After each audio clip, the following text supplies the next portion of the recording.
If you're not following up on estimates, you are losing work. Close your sales automatically with Ready Business Systems Estimate Follow-Up Automation with Prospecting. Replace your office staff with this tireless, reliable employee who will relentlessly set estimates until they are won or lost. With the simple click of a link, it offers clients a 10-day, 30-day, or spring follow-up if they have not yet made a decision. Put your customer service on cruise control with Ready Business Systems Customer Service Automation. This automation will email surveys after the completion of work, ask happy customers to write an online review, and alert managers about bad feedback. It will check in with clients monthly via email or text. Regular automated customer touchpoints will simultaneously improve your customer service while providing upsell opportunities throughout the year. Watch the sales roll in and your customers smile.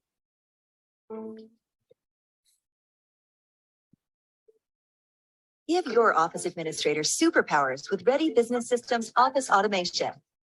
This automation will virtually eliminate your collection problems and accelerate cash flow by aggressively pursuing customers' expired cards and failed charges via text, email, and phone calls. With the RBS 5-day sales process, new leads will be kept on their toes while waiting for their estimate with follow-up texts, sales emails, a sales letter, and a customized sales video until their proposal is sent. When it's time to grow, Ready Business Systems Marketing Automation will bring you the applicants and work to power ahead. This powerful automation will handle your digital, telephone, and direct mail marketing needs with 6 marketing themes throughout the year. During each theme, it will market your existing database using a customized monthly newsletter, voicemail bomb, customized postcard, and many other proven marketing tasks aimed to acquire new leads from proven online and offline sources. Never worry about being short of employees again with Ready Business Systems Recruiting Automation. At 6 strategic times of the year, before you can finish saying, "We don't have enough help," a flood of pre-screened applicants will fill your inbox, text messages, and voicemail looking for a career. By staying in constant contact with your applicants through a series of automated emails, voicemail bombs, and postcards, applicants will always be at your fingertips when you need them.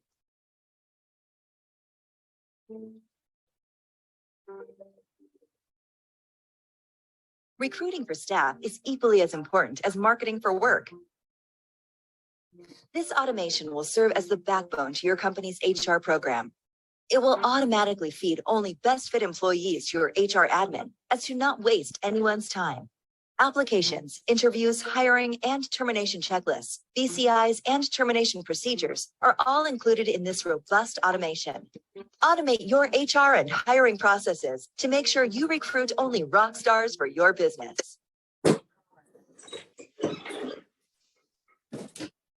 sit there, don't play with Bella. Oh my God, it's just me.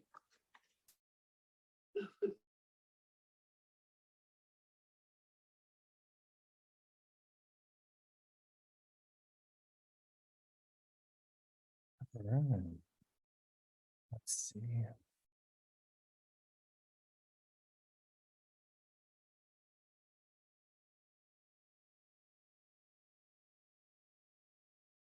All right, well, let me see here. Hello, Nathan. Let me turn my little screen on. If I do that, then I can see the participants list. Hi, Nathan. How are you? Good. How you doing? Doing pretty good. I wonder if people are showing up late today, or if the client portal's not that popular. Yeah, let's hang out for a minute. I'll give everybody a couple, two or 3 minutes. See if they're just showing up late. Then we'll get started. I'm recording these to send out afterwards, so I'll still get going with it. A second.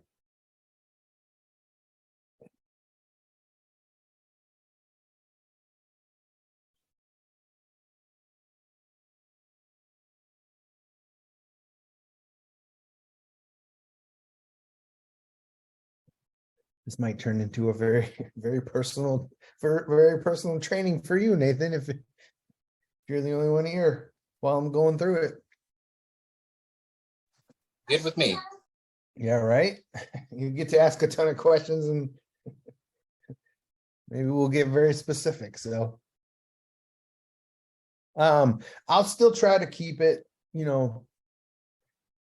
general purpose for everyone, because I am recording it and we'll share it with everybody else. And that's actually why the first 2 or 3 trainings we had, I didn't get to record. I recorded them, but they weren't shareable. We dove into a couple people's accounts personally and we're showing some data and stuff that I just didn't feel comfortable putting it all on YouTube. But then after that, I started just making it, whatever. So we'll just give it one more minute, see if anybody wanders in. Some people might come in late.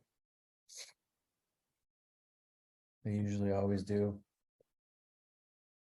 Got a couple things I can check before.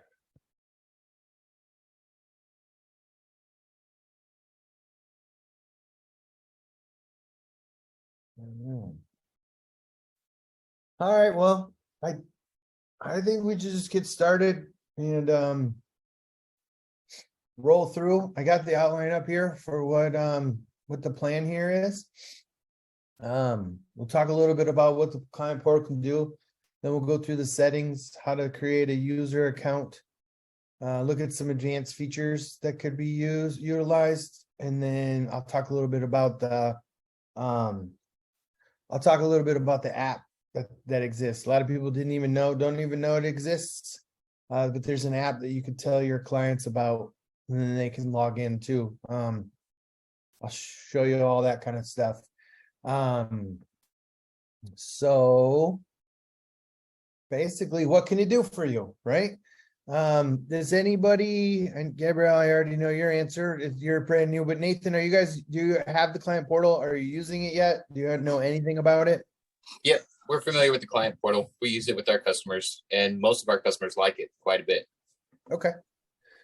Good. Then, maybe you can answer then. What are you guys using it for? What do you find that you're directing them to try to solve so you don't have to spend time in your office doing it?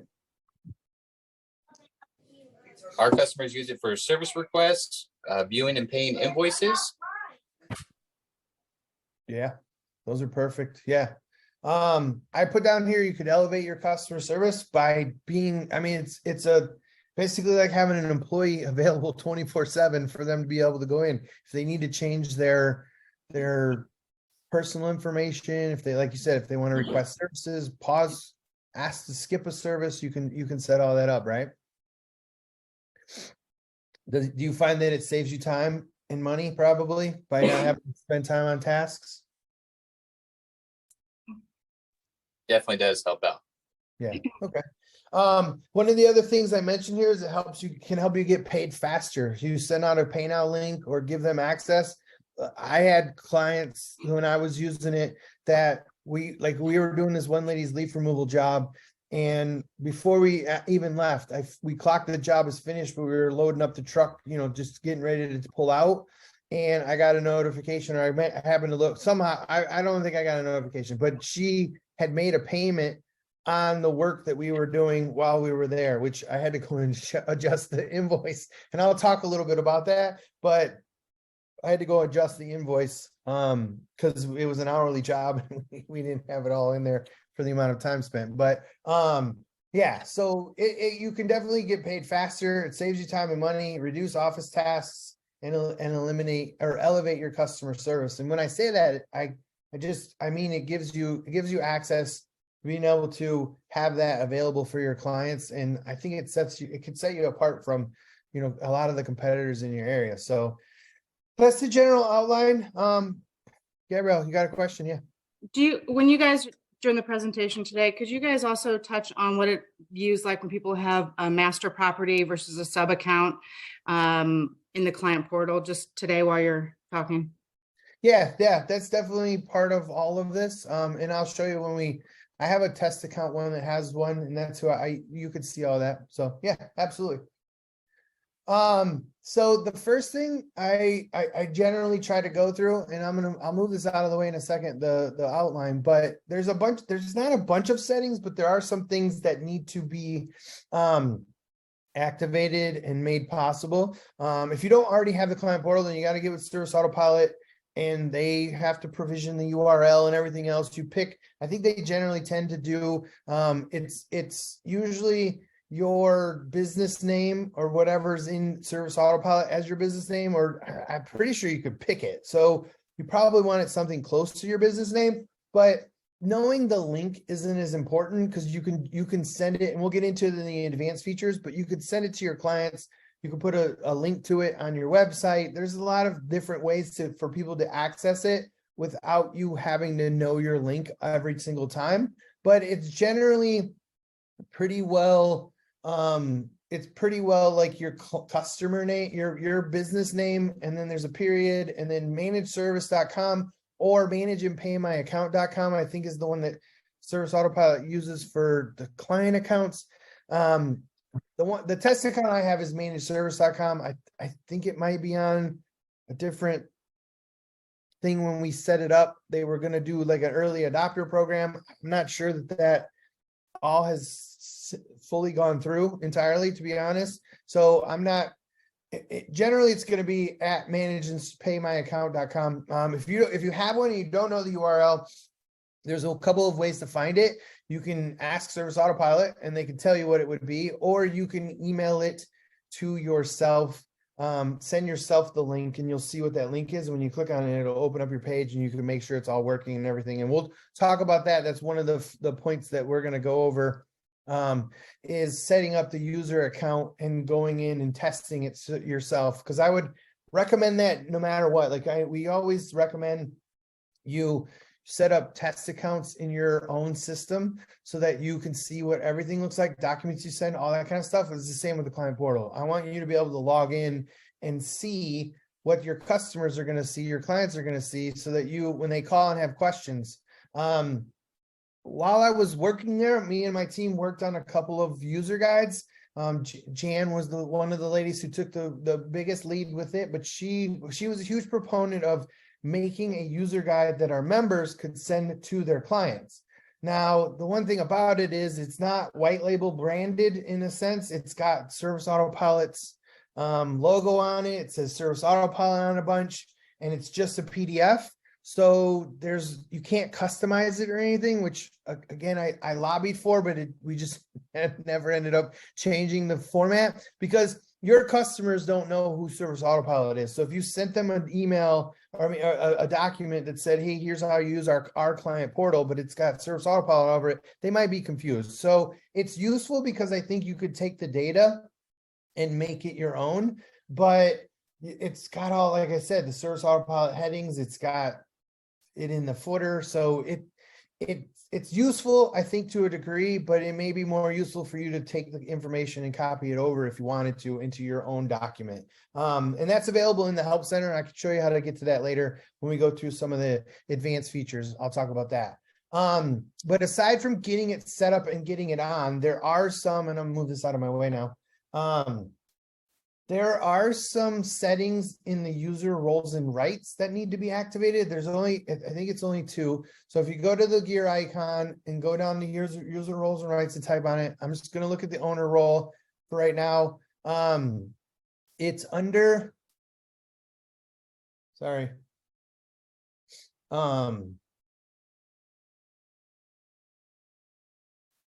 Excuse me. I got something stuck on my tongue.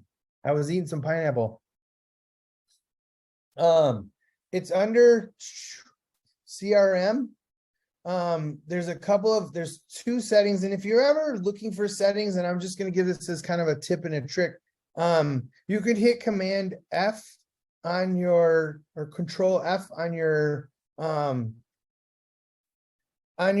computer and on your keyboard. And it'll pull up the little find window down here, which it just shortened my window, but so you could type in like portal and it'll tell you how many matches there are. So right on this page you can see there's two matches for portal. Under client access, there's client portal alerts and then reset client portal password. This box, you can check it and it may be checked in your account, but because of the way it changed, they never got rid of they never got rid of this setting, but you can't reset their password anywhere. The client handles all of that on itself. They made changes which were awesome for security. We don't handle the password. We can help set, and I'll show you that in the advanced settings, but we can help them know what their username is, but that's it. That's the only thing Service Autopilot stores for them. Everything else is handled on its own, and the client has to get into that themselves.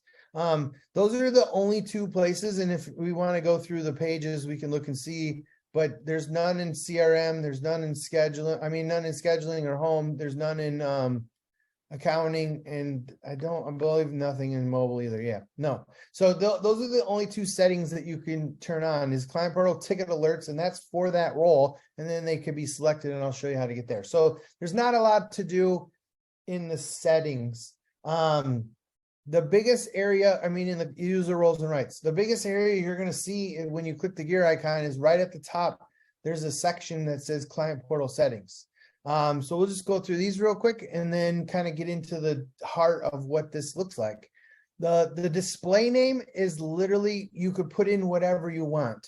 I'm going to be jumping in between this and as we look through these settings, just so I can show you, but the display name shows after you're logged in the top left-hand corner. So I'm just going to log in. We'll go back to the screen in a little bit, but it's what shows up here. So the test account I'm using is one that we've used it.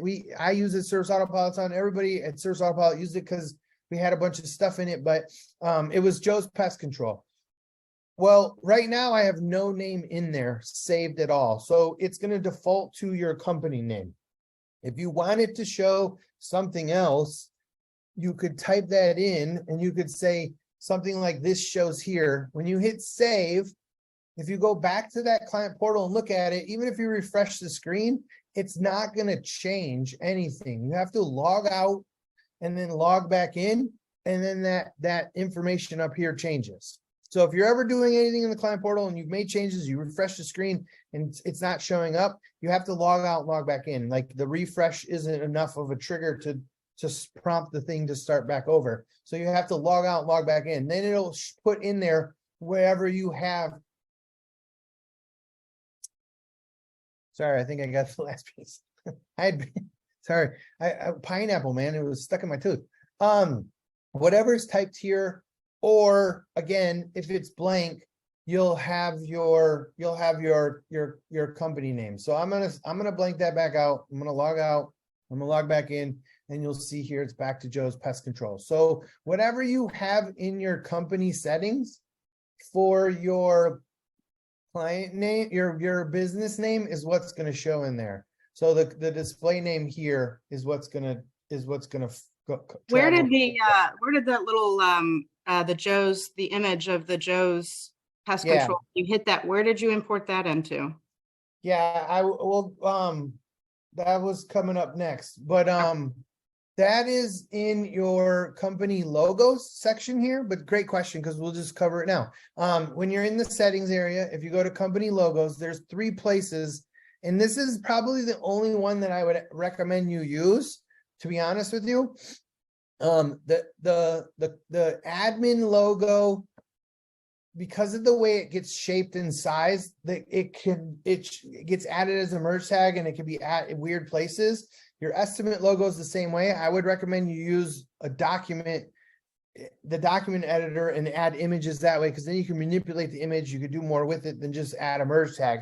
But the client portal logo you can upload that here. Now the size absolutely does matter. If you put in a giant picture, it'll blow it up and it'll stretch, and you can't control what this shows when you're logged out and trying to come to the screen. So you have to play with the size of the image you upload.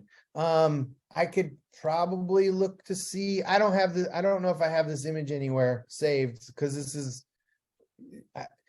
I probably just don't have the image anymore. It's been there for, years and years. That's So fine. Could you flip back real quick so I can take a picture of that? That the login screen? Yeah, yeah. that's that. Thank you. Yep. Okay.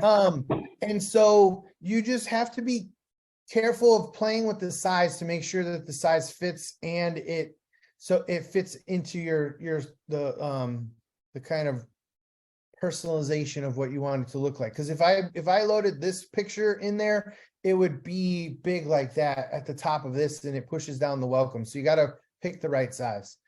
Great question though. And so when that's loaded, that's what we'll load here. Now, to be fair, this is a really quick, this is probably the only page. If you're logged in a ton and I think it only splashes on the app. So it's not going to show a ton. And if you come back to the login page, it's usually pretty, like mine sometimes tries to log me in automatically. This is not customizable other than the logo. So if you wanted to put in wording or anything else with like instructions or just make that part of your image that you're going to upload, and you could add some more info in there.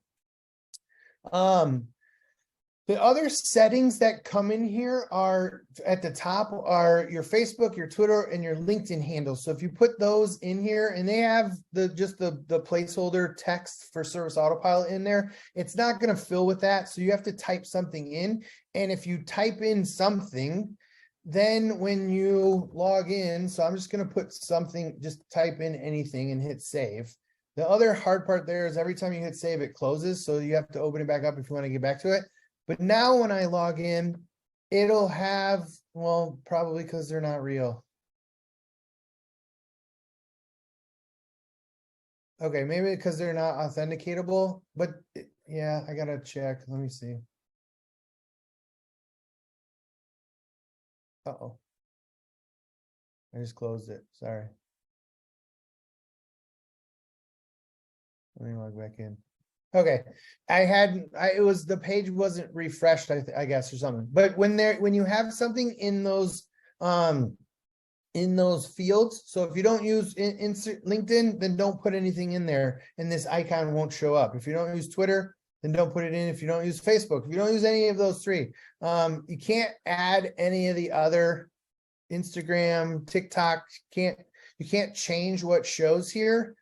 Because it is only asking for the handle, so you can't even like trick it and put in like your TikTok link. And if somebody clicks on it, it'll open it. It's only those three, and that's not really customizable. So if you don't want it to show up, you just leave it blank. If you want it to show up, the icon, then when when your client clicked on it, they would be able to open one of those three links.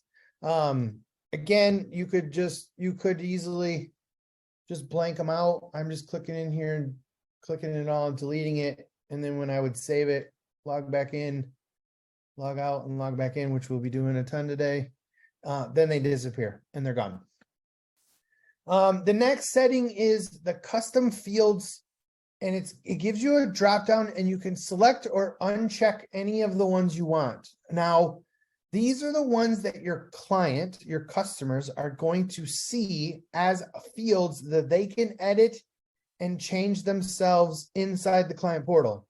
Let me do this again, just so I can make sure. Does that help seeing you guys better? I know it's Zoom. I have a 27-inch monitor, so sometimes my resolution, because it looks like it gets really small. Okay, I don't know who iPhone was, but iPhone. Hey, tell me who. I'm going to send this out to everybody, but before you leave iPhone, it just says iPhone. I don't know who you are. Make sure you type your name in there real quick so I can make sure I know I send you the message. But I'll send the video out, and I'm going to post it to YouTube today or tomorrow. It takes like 5 hours to encode, but yeah, but I can send it out for sure. But send me your name. I don't know who iPhone is. Sorry if you can hear me. But these are the ones. So it's not even about whether or not you want them to see these. Like maybe you have a custom field called pain in the butt customer or whatever it is. If it's selected, they're going to see the name of that field. But the key here is they can change and overwrite any of the data. So you probably don't want custom fields that are that could possibly give you rate matrix pricing in there that they can manually change. Or maybe you do. I don't know. You got to test it and see how you want to use it for your business. But my recommendation here would be, if you don't want them to be able to change it or edit it, which could affect your pricing. So let's say you have turf square footage that you do pricing off of, and you're going to build an estimate for that client, and you're assuming that the turf square footage is what you measured. Maybe obviously assuming is the bad part, but if you've measured their property and let's say they had 50,000 square feet and they went in and changed it to 25,000 square feet because you gave it as a custom field that they could adjust, and you went to build that estimate, you weren't paying attention, or you had somebody in your office doing it and they didn't know that it was 50,000 square feet because they weren't the ones that measured it, and you sent them on an estimate with the wrong price, it's because you let them change that custom field. So maybe you don't have in their turf square footage, maybe you have a gate code, maybe you have size of the house, whatever, no dog's name, birthday, how many dogs do you have? Like maybe you create custom fields that are just for use in the client portal. I've seen that in everybody, if you've been to any of these other before, listscaping techniques that I've said, you might put CP and then a colon in front of it, in front of whatever you want to call it. So it's for the client portal only. Maybe you can build your own custom fields that just show up in the client portal because that's what you want them to see. Like that's what you want to be able for that to be used for, so that you can have it edited. I mean, you don't have to use that in the beginning, but if you want to know that this is all the only thing they're adjusting, that's where you select those. And if none are selected, then they won't have a section where they can edit the client portal. Oh, hey Matt, see you. All right. So you can select or deselect any of those. If there's none selected, there won't be any that show up. If you have all of them selected, it's gonna show every one of your things. The next tab, the next box, 2 seconds, but it says select all items on the current tab. It's just to make it a little bit faster if there was a bunch of options. I think honestly, the realistic reason this is even here was they copied a lot of the code the developers did, I think, from the user roles and rights list.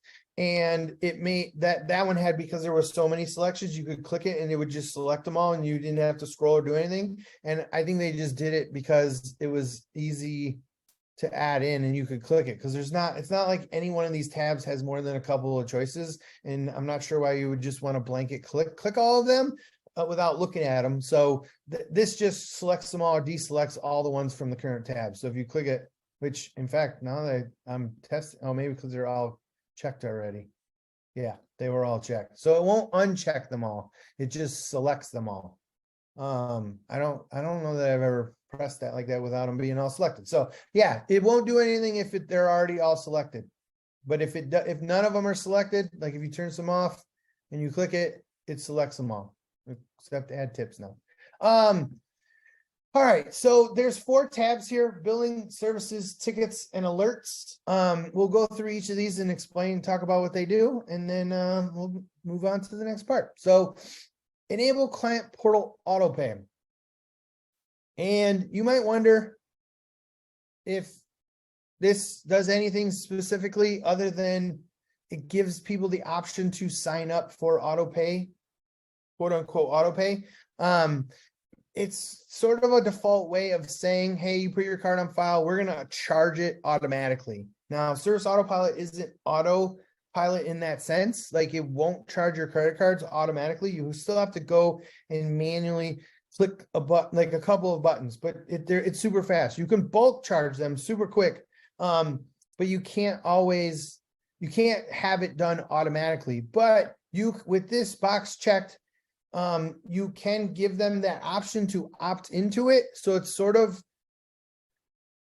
I don't want to say it 100% covers you in the event of like chargebacks and stuff, because every credit card company is different. I mean, Clearance definitely pretty good about, with chargebacks not being just merchant sort of focused, because they definitely, the credit card companies protect the consumer. Like all of us are afforded those protections as credit card users too. So we like them and thank them, but this will help with that. If you have this enabled and you can show that they've accepted that auto pay, then you, if they dispute a charge, you're probably, to be honest, you're probably going to lose a lot of times. I've asked, you can ask a ton of people.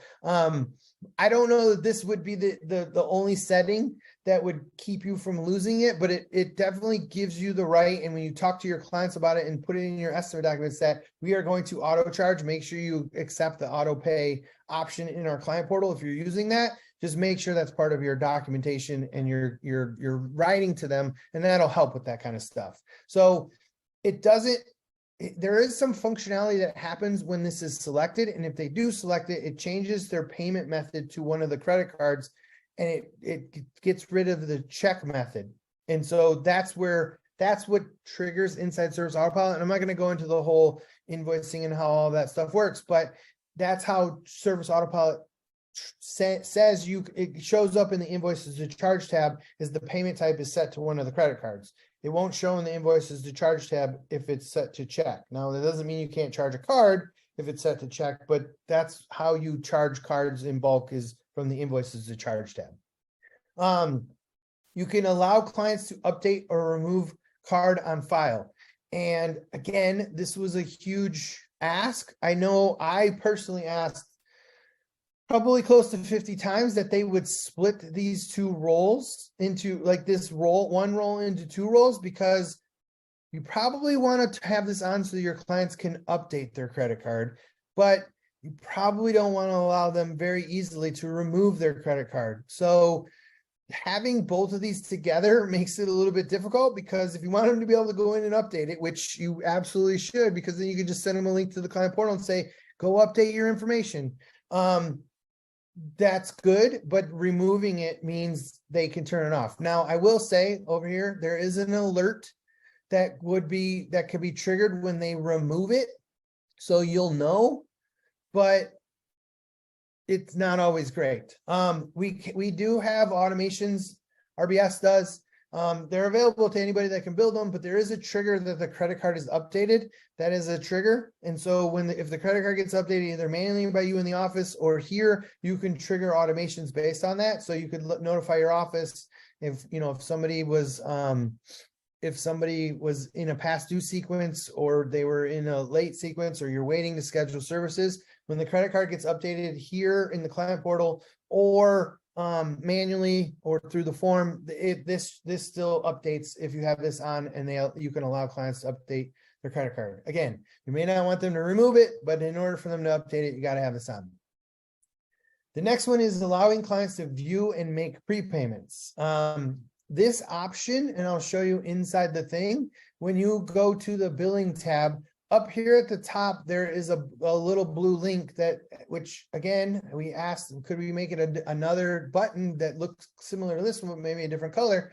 But you can make a prepayment without having to have any kind of invoice associated with it ahead of time. Before this was even an option, in order for them to make a payment on the client portal, it had to be tied to an invoice. So you would have to create a fake sort of prepayment invoice that you could send to the client and they could pay that. But with this functionality that they added, you could make a prepayment. So you would click on it, and I'm not going to get into the total specific, or you know what, we can, because I don't really have it built out to where we'll talk about the individual functionality of some of these things. So we can go through them as we talk about the settings.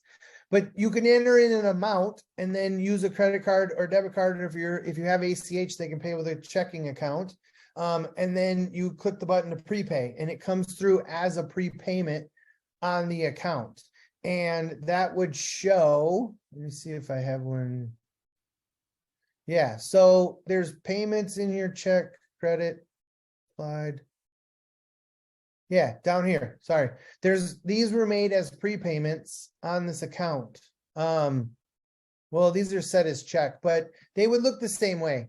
So if there was any prepayments made, and it also shows you if there's any remaining amounts that could still be utilized in order to pay down a service. So if they're prepaying for one particular service, for instance, like a lot of people have people prepay for their fertilization and weed control, but they cut their grass and they trim their bushes and they do other services. So you don't want that prepayment to be applied to those services. After the prepayment is made, and you can get an alert for that, you can go in and then select the services that they're prepaying for. This does not allow the client to do that on their own. You have to set that. So we generally have, I teach people, I train them all the time that when you get that alert, have it go to someone in your office that makes sense of what happens when a prepayment, somebody needs to go and check it and see if it needs to be a prepayment for the entire account or if it needs to be applied to only specific services. Because otherwise it'll utilize that prepayment for any, the next available invoice will utilize the prepayment if services aren't selected. So you have to go in and change that prepayment, edit it, add services, and then save it. And then it'll only go toward the services that it's prepayment for. So if somebody's not prepaying for everything, then there's some extra work that needs to go into it.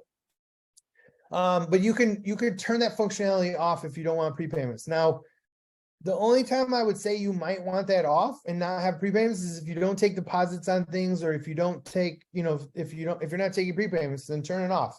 But it's a pretty cool and useful functionality. So I think most people probably have it on.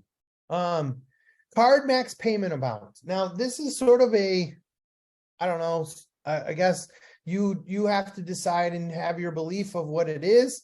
If you're doing a lot of large project work and people are paying you significant amounts of money, you might not want to set this at a low amount. Because if they go to make a payment, like this one's set at $10,000, if they go to make a payment over $10,000, it's not going to process through. This isn't a clearance.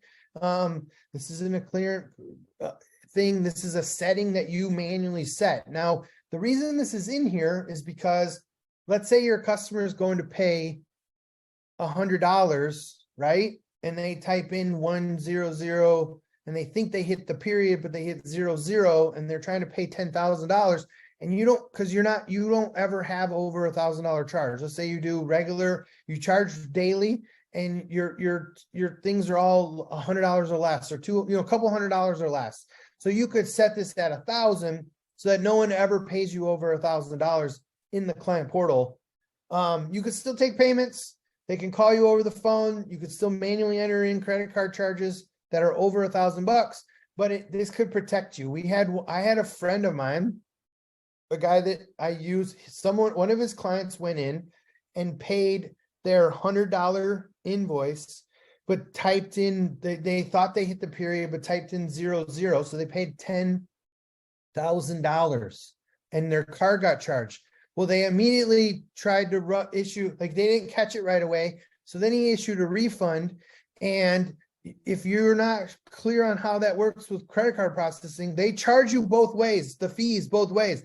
And even if the client did it and it was a mistake, they don't generally refund. So if 3% or whatever your percentage is on $10,000, it's a couple $100, right? So he got charged both ways. And so this $100 job cost him a couple $100. Now, the credit card processor gave, they were a little bit willing because it doesn't happen a lot. But once they figured out, and Clearant knows we have it, once they figure out you could set a limit, then they were very encouraging of you setting these limits. So you have to be careful with how this gets used, because if you set it too low, then people go to make payments and they can't, and then you'll have issues. But if you're consistently taking $100 or less payments, then you might want to set this at $1,000, or maybe it's 5,000. Set it at a number that makes sense for you and your company. I can't make these blanket statements about what you should be doing, but I can give you some advice and give you some anecdotal evidence that might help you make your decisions. But you have to decide. But the functionality is here for you to set a limit so that someone can't go in. Now, the other thing it helps with is, to be honest with you, is fraud. If someone got into an account and made a bunch of charges, like, I don't know why they would go in and pay someone's bills and pay off a bunch of stuff, but just whatever. Like, it's probably good to not leave this blank. Like, If you have it at 0 or blank, it's gonna, there's no cap. So if someone's got a credit card that would run $100,000, they could process that money. Now, why would you care? Because it's gonna eventually come into your account. I don't know, because there's fees that can get charged. There's things to it. So maybe it'd be best to have some max amount in here. Not saying you have to, but you probably should.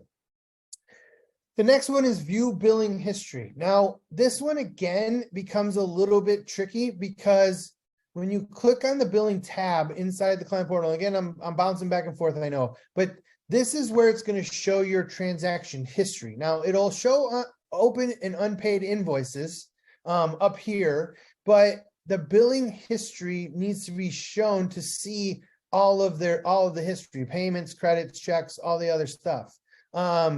This one doesn't have, I don't think this particular test account, maybe we didn't pay any old invoices. But this is where it would show any of your billing history is on the billing tab. So if that's selected or not selected, that'll determine what shows there. And if you watch, I'll turn this off. I'm going to come over here. I'm going to log out. I'm going to log back in. And now if I come to the billing tab, all it's going to show me is those invoices that are open. And if you remember, there was a button down here that would load your history and you could see the rest of the payments and different things. It won't show there if that's off.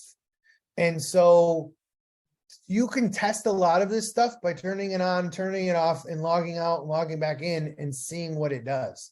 It definitely 100% will change, if you log out and log back in. Now, see, if you notice, it loads the unpaid invoices, but then the transaction history has to be clicked and loaded afterwards. And they did this just to kind of speed up the loading process, because if you had a ton of old data. Now, I will say, if you look at this, this was paid on 10/5/16. This trust account's been around for a long time. It's got a lot of old data. It would pull all of those. So if you had a check and a credit card for every week or every month or whatever for 10 years, 12 years, a long time, then all of this data is going to show. But it does give you that option if you want to show it. Now, again, some might ask, and Nathan, you could probably chime in or admit that if you have this on, it's good because then they can go back and see all their old invoices. And you don't have to call or ask questions about it. If they want to see their invoices for all last year, they can go in and click on them and download them and view the PDF and check out what was done. And see if you click here, there's no invoices. These payments aren't applied to anything. There's one, $398. See if it loads. Yeah. So I can go see an invoice from 2017 and it shows all the data if I want to go look at it. So you can tell your clients, just go, you want to see last year's invoices. How many people get asked that? Hey, can you give me a total of what I paid you last year? Yeah, sure. Check out your client portal and you can go look at all your invoices and see all the ones you paid, total them up. I mean, you could send an account statement, probably give them some idea, but if you're retraining your customers' behaviors, it's self-service, right? Like I can't call my electric company and ask them to send me stuff. They send me to their login and look at it. Gabrielle.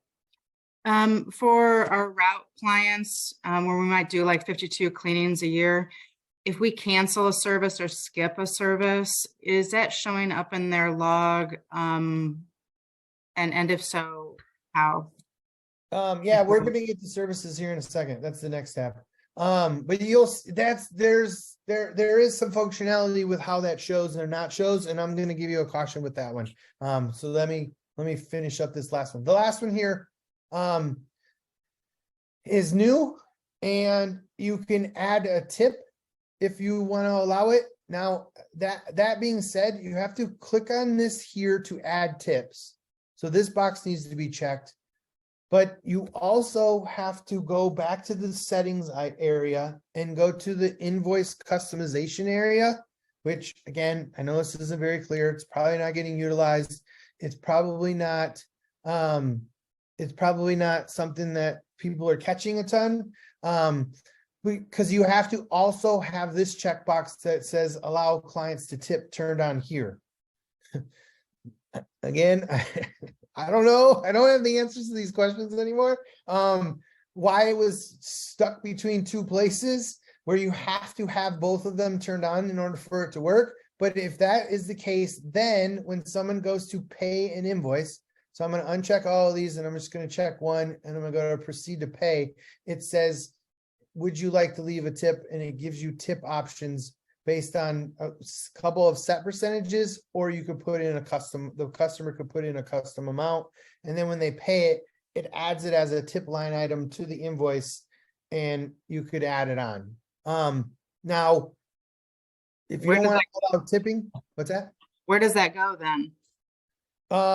It Where's that shows up information on an invoice. It shows up on the invoice and it adds to the client account. So you have to sort of tricky because it will show up as an item that got paid, but you have to know it happens and you have to then pass it on to your crews. I long since, and Service Autopilot didn't offer tips until like the end of last year, but every product leader that they would bring in would always ask everybody, like, what's the biggest thing that's missing? And a bunch of companies, I'm not saying it was nobody, but they would say, oh, we want to be able to have our customers tip it. But here was always my philosophy, and this is where I could share all this, and I don't even know if this is a Ready Business System philosophy either. This is my philosophy on it. If you're taking the tip as a business owner, as a credit card, you're paying fees on that, you're paying processing fees on that amount, then you also have to distribute it and document that you're distributing it to your clients, to your workers.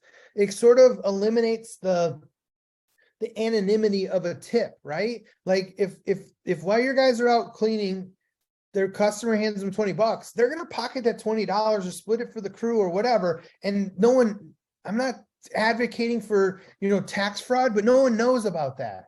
If you collect tips on a credit card from your client and you pass them on to your employee, you have to designate that as wages, and it has to be, they're going to get taxed on it, and you have to do something with it. So if you collect a tip from your clients through the credit card processing, you then have to pass that tip onto your crews. Or if you kept it because your crew didn't know it happened, then you're making more money.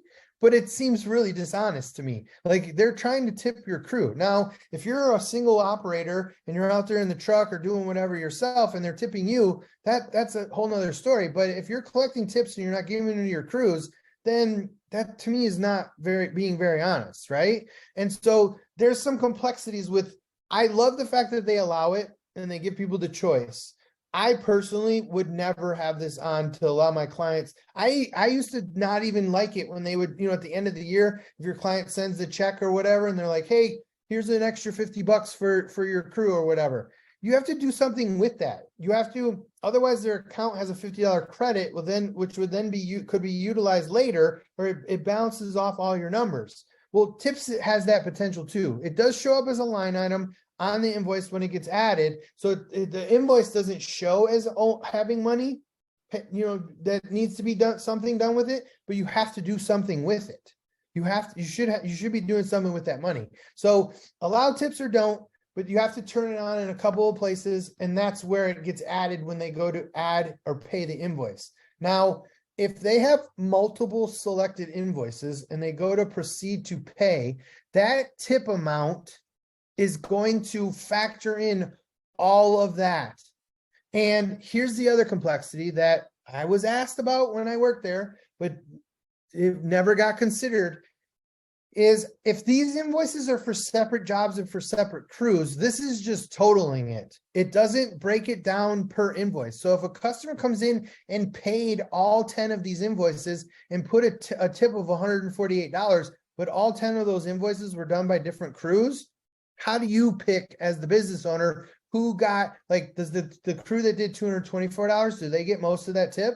Or the crew that did 71 cents worth of work, do they only get 3 cents as a tip? Like, how do you pick where that $148 goes?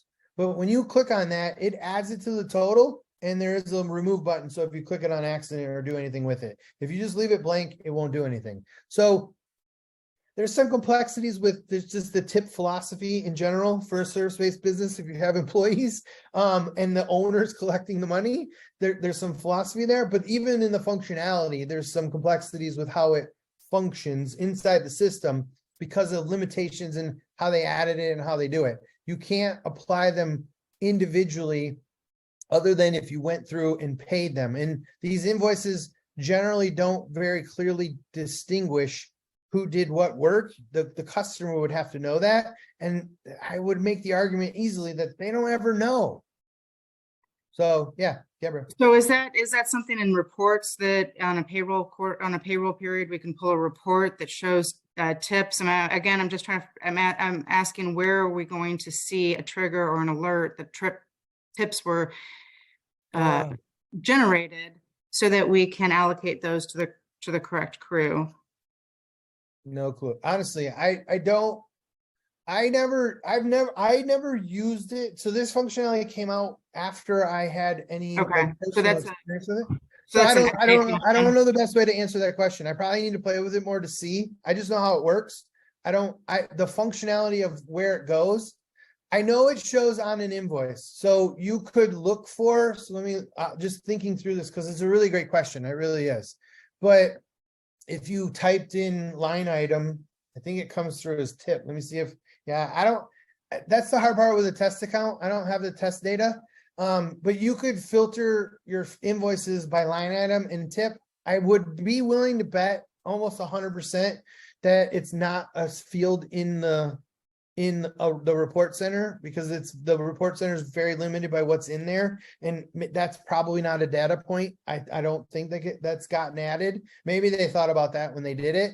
I know it should show as a line item when you click it. The part of the reason I can't tell you, to be totally frank, is I don't have a working test account that I could process a card through that would show what happens when I can't actually add a tip to an invoice. Okay, I'll do one myself. I'll find out.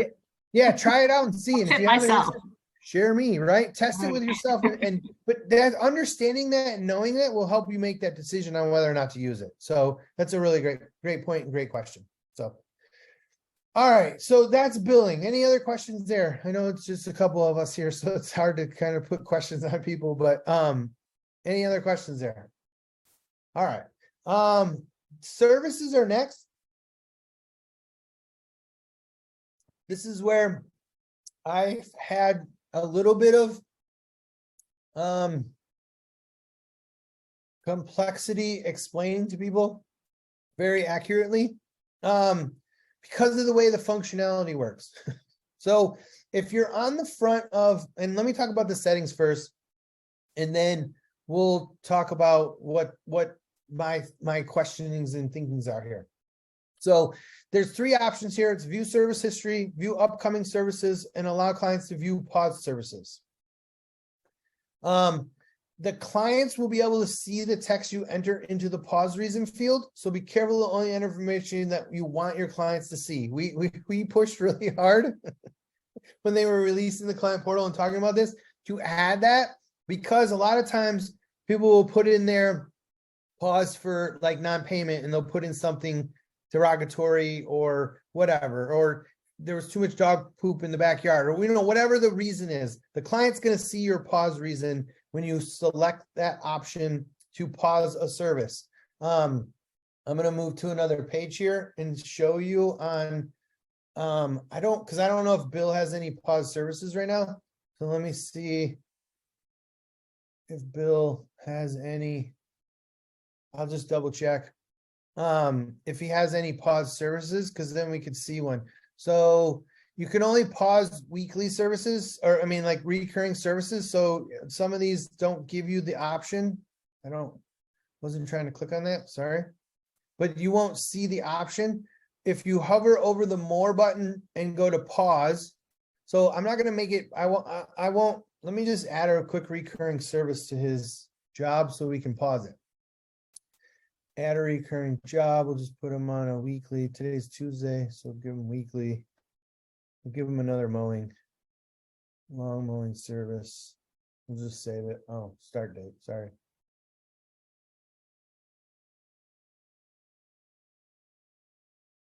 Why didn't that fill into today? That was weird. That was very odd. All right, so he's got weekly lawn one. We'll put in here, we're gonna pause it on 328 for doesn't pay his bills. Whatever. So we'll save that. Now Bill's got a pause service. So he'll see that now when we look at it. The other one, upcoming services and view service history. I'm gonna log out and log back in so we can see his pause service. But you're gonna see right here on the, this is on the home page, it's gonna show pause services. Now it won't show immediately, but if he clicks view reason, he can click on it and see why it's paused, right? So that's why we said in there, you got to be careful. If you notice here that it shows upcoming services and it says next service, these ones here are showing Friday, 3/12/2021. These are the next services, and this is where I've cautioned people, and you have to be careful because this is a functionality issue.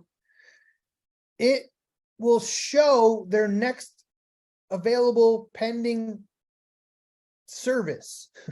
So if you don't clean out your dispatch board and you have a bunch of non-completed, non-skipped, or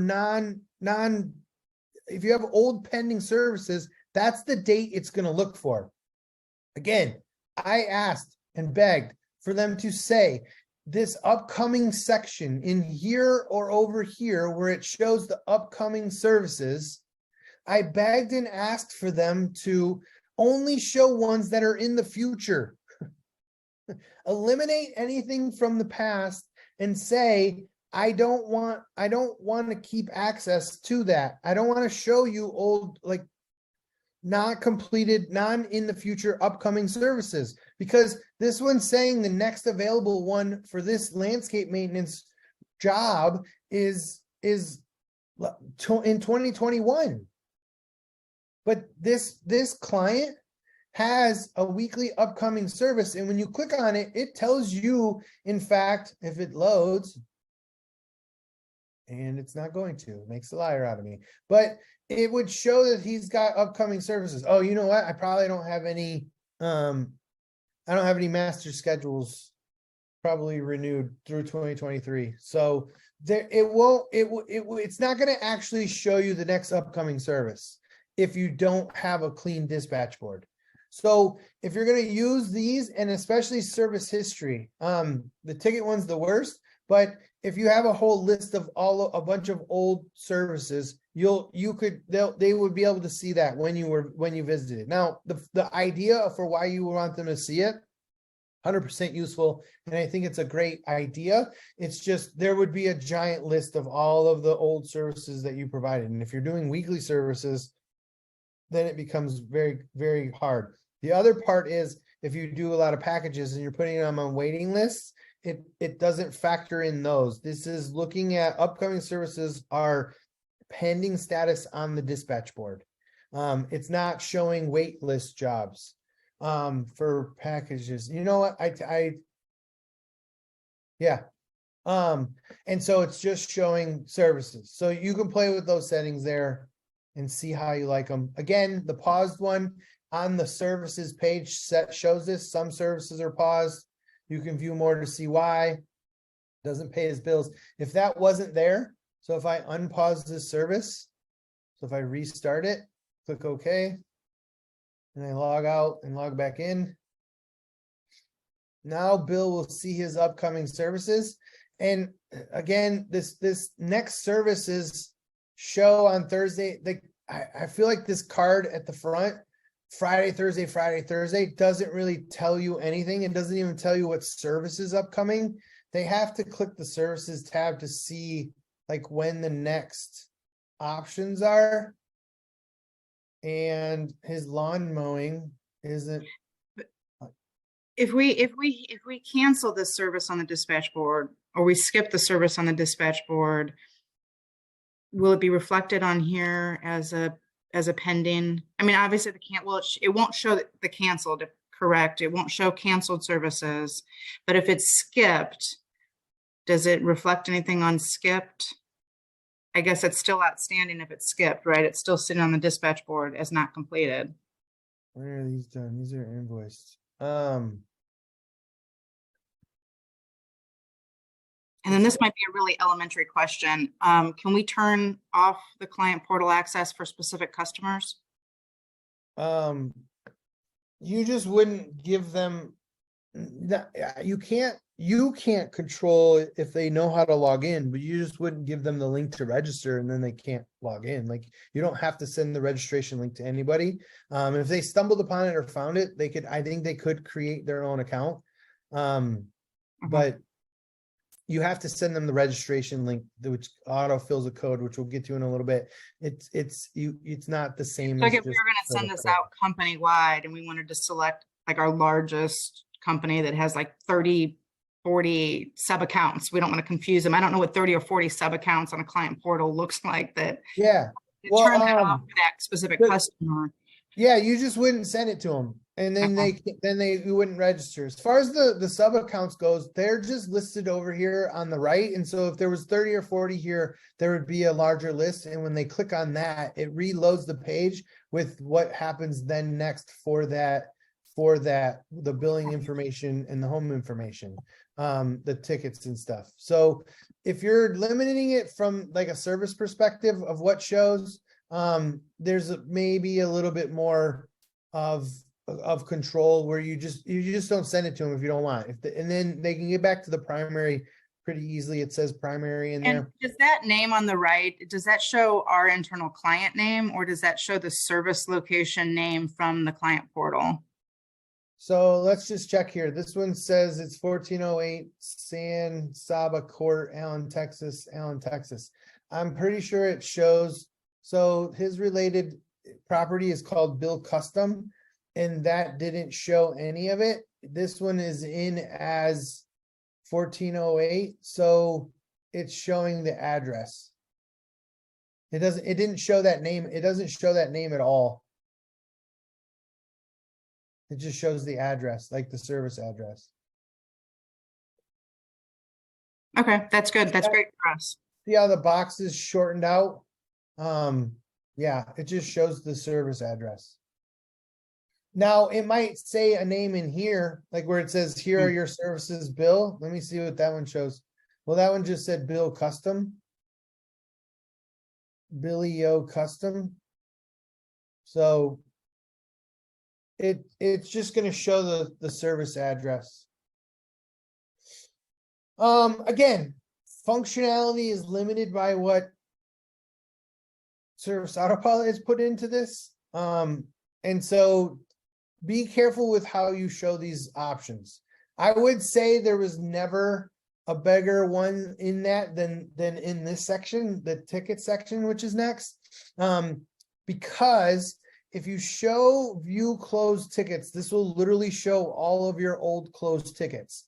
And if you had emails that were tickets before, I was working with a buddy recently, like a few months ago, we did a training at his office and we were playing with the client portal, and he had emails that he had sent to clients, and they communicate, just anything that was created as a ticket. And if you were a customer of Service Autopilot before the tickets came out, they migrated all of your to-dos and touch points and emails and everything into tickets.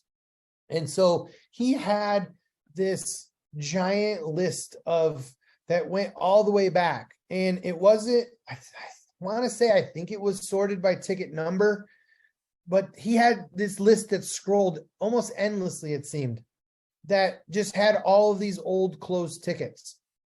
And it had emails and tickets that they had wrote internally.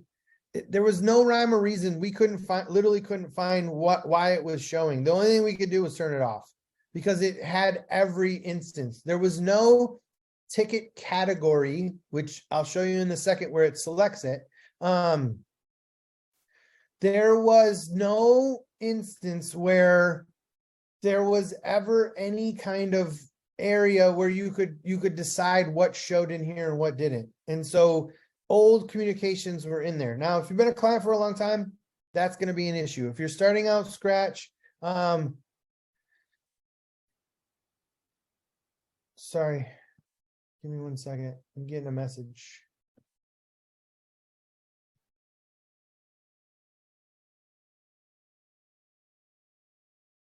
Give me 1 second. I've got a client.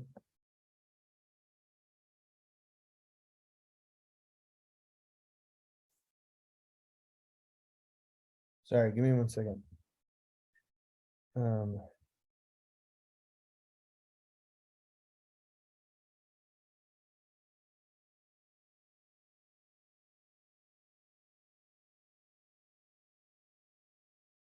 Okay, so it's going to show all of your old closed tickets. And so my recommendation here, unless you know you're specifically wanting to show it for whatever reason. Now, this is not client specific, so it's a company setting. It's either on or it's off. I would recommend, I leave it on in this test account. Other people play with it, so sometimes things change, but I would have it off, honestly. Like, I don't know why it would show closed tickets if you weren't sure that all the tickets that were being shown were clean and clear and not something your client didn't need to see or whatever. So view closed tickets is probably going to be off for most people. View open tickets is just that. If there's any open tickets, meaning they've sent a communication to you, you've sent one to them, whatever, there's opportunities there for you to be able to have that on and utilize it. They don't have to be on in order to allow clients to submit a ticket, but viewing the open ones, but you do have to allow clients to submit a ticket to be on for any of these settings to take effect or be on. So tickets have to be on, but you don't have to show them open tickets once they are on. They could just submit tickets. Now, the reasoning here behind why you would want them on and be able to see open ones is if they open a ticket, you can respond back and forth to them with it if it's open. So it would make sense that if the ticket's open, they should be able to interact with it and do something with it and see it. If once it's closed and it goes away, then it's over and done with. They would just open a new ticket if they wanted to start it. Would they get like an email notification that there's been a response onto the portal, that, to prompt them to check the portal that there's been a response, or do they just have to know to log into the portal to see a response? We use Trello, how it sends me a message that you left me a message and sends me a notification. Does that do that? That's a really great question. I believe so, yes, but I'm not 100% positive because I've never used it on the client side. To know what I get. When we train people, we look in here and like if I open a new ticket, but let's test it now. I don't have Bill's. That's the other problem. I don't have a real email address for most of these test clients. But again, I test it, right? Like check it out, set yourself up, send yourself an email. I don't know. Let me double check. I'll see if it's in the I'm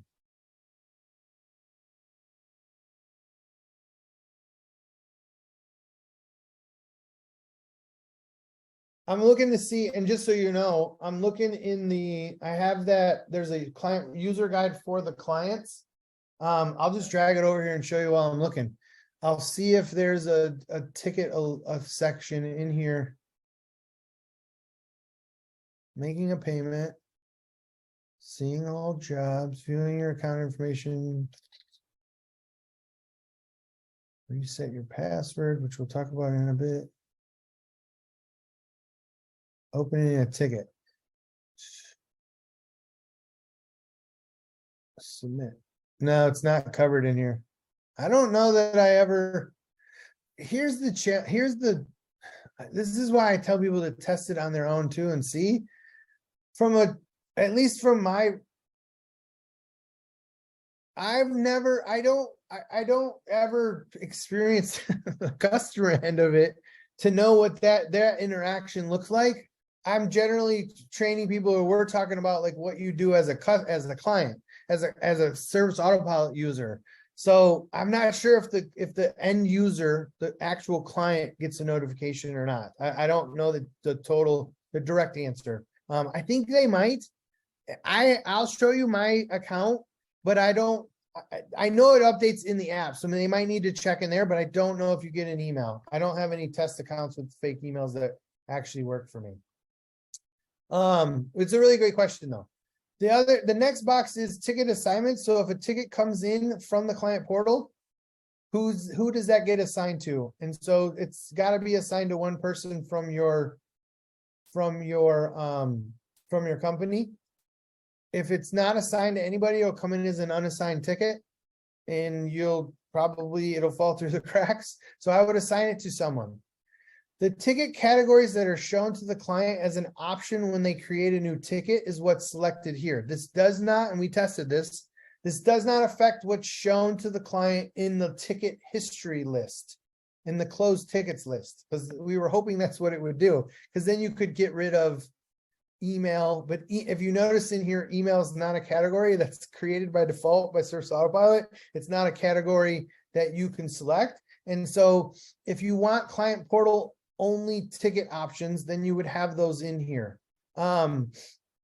These are apart from and aside from the next two. So reschedule and cancel, those get sort of created anyway, but these would be when they go to select or create an open ticket. This is the options that you see here are the ones that are chosen from that list, that you can select from the your drop down list or multi-select list. This is what shows when they create a new ticket.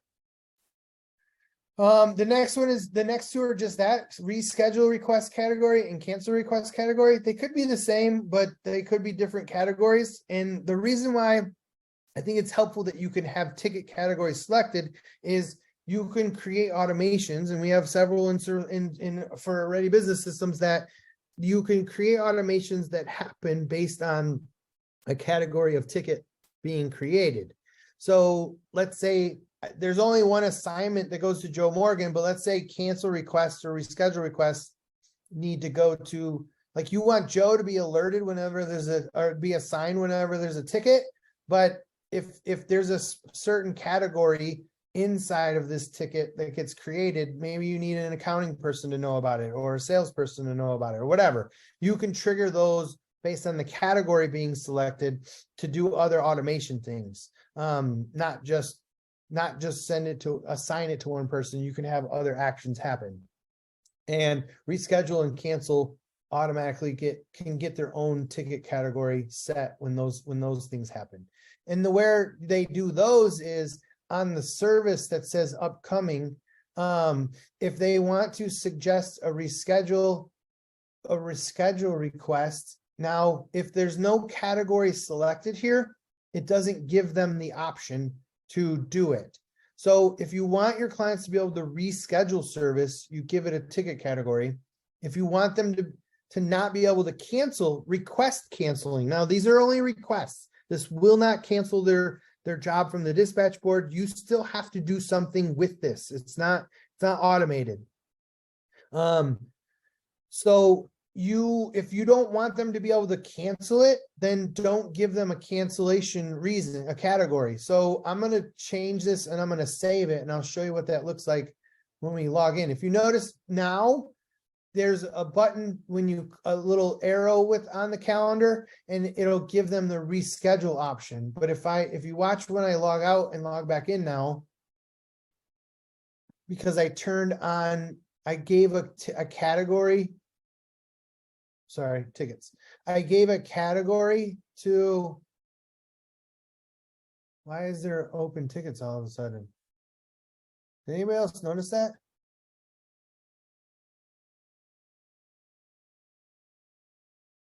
Oh, you know what? I might have been on his sub account. If you want to go in, because I have a ticket category, now there's two buttons. So if we wanted to reschedule, they can suggest a new date and add some details, and you can ask to reschedule. If they want to cancel, now it's only a cancellation typically it's just going to alert you that they want to cancel something. It doesn't mean that they may want to cancel just this visit, but if they click over here, they can request to cancel the entire service.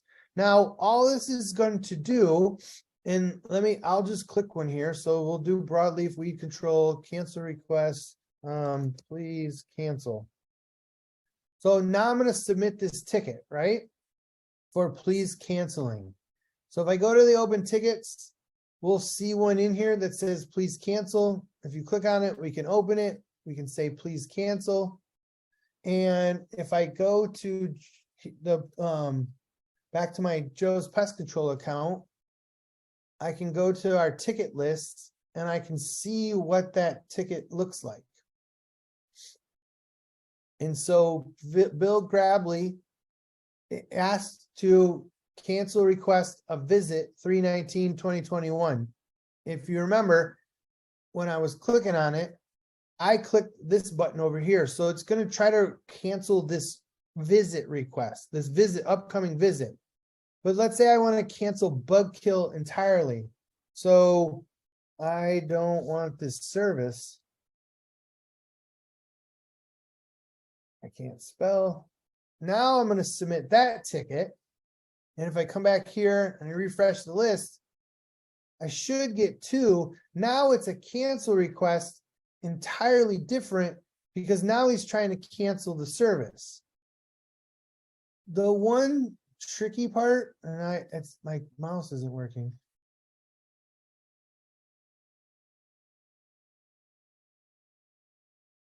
It links to the job type and in the ticket. You can't see it from the list very quickly. So you have to, if you have to view, at least review the ticket, but it tells you here that here's the service he clicked that on and he says, hey, I don't want this service anymore. It doesn't tell you in the cancel request unless they type it in there into their meeting, into their meeting. So you do have to come in here to see what the job they're referencing is. It does absolutely ties it in there and you can know, you just have to get to that ticket.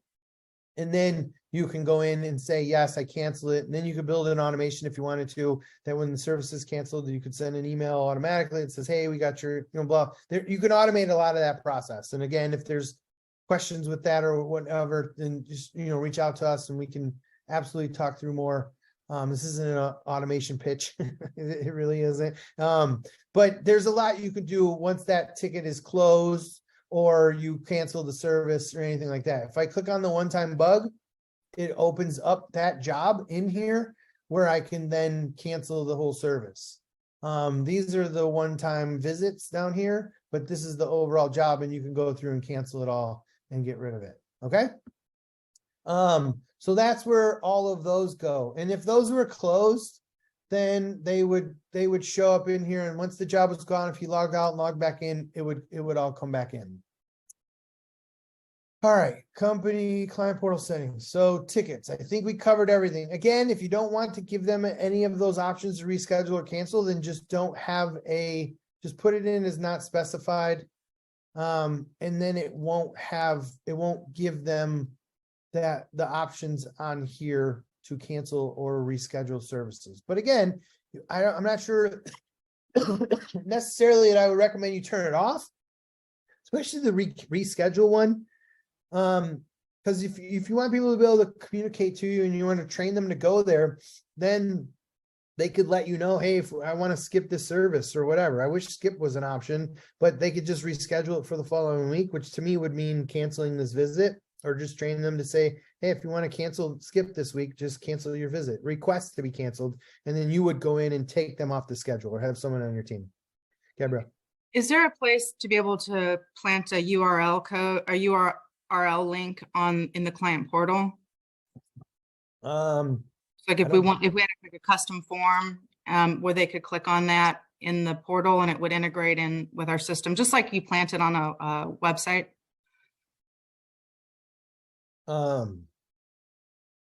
Did that make sense? No, yeah. No, it's not possible. No, there's very limited things you can add to the client portal other than by clicking and adding one of the options.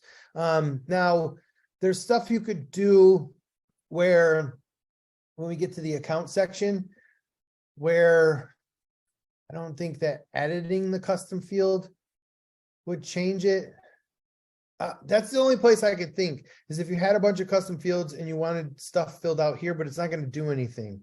So I mean, without knowing the exact use case, but not really on the client portal. No, you could have ticket categories that if they set a certain ticket, you could follow up.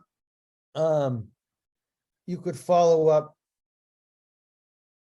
and have an automation trigger that sends them an email that has a form attached. Stuff like that could happen, but not within the client portal itself. Okay. The last box here is stuff we've already.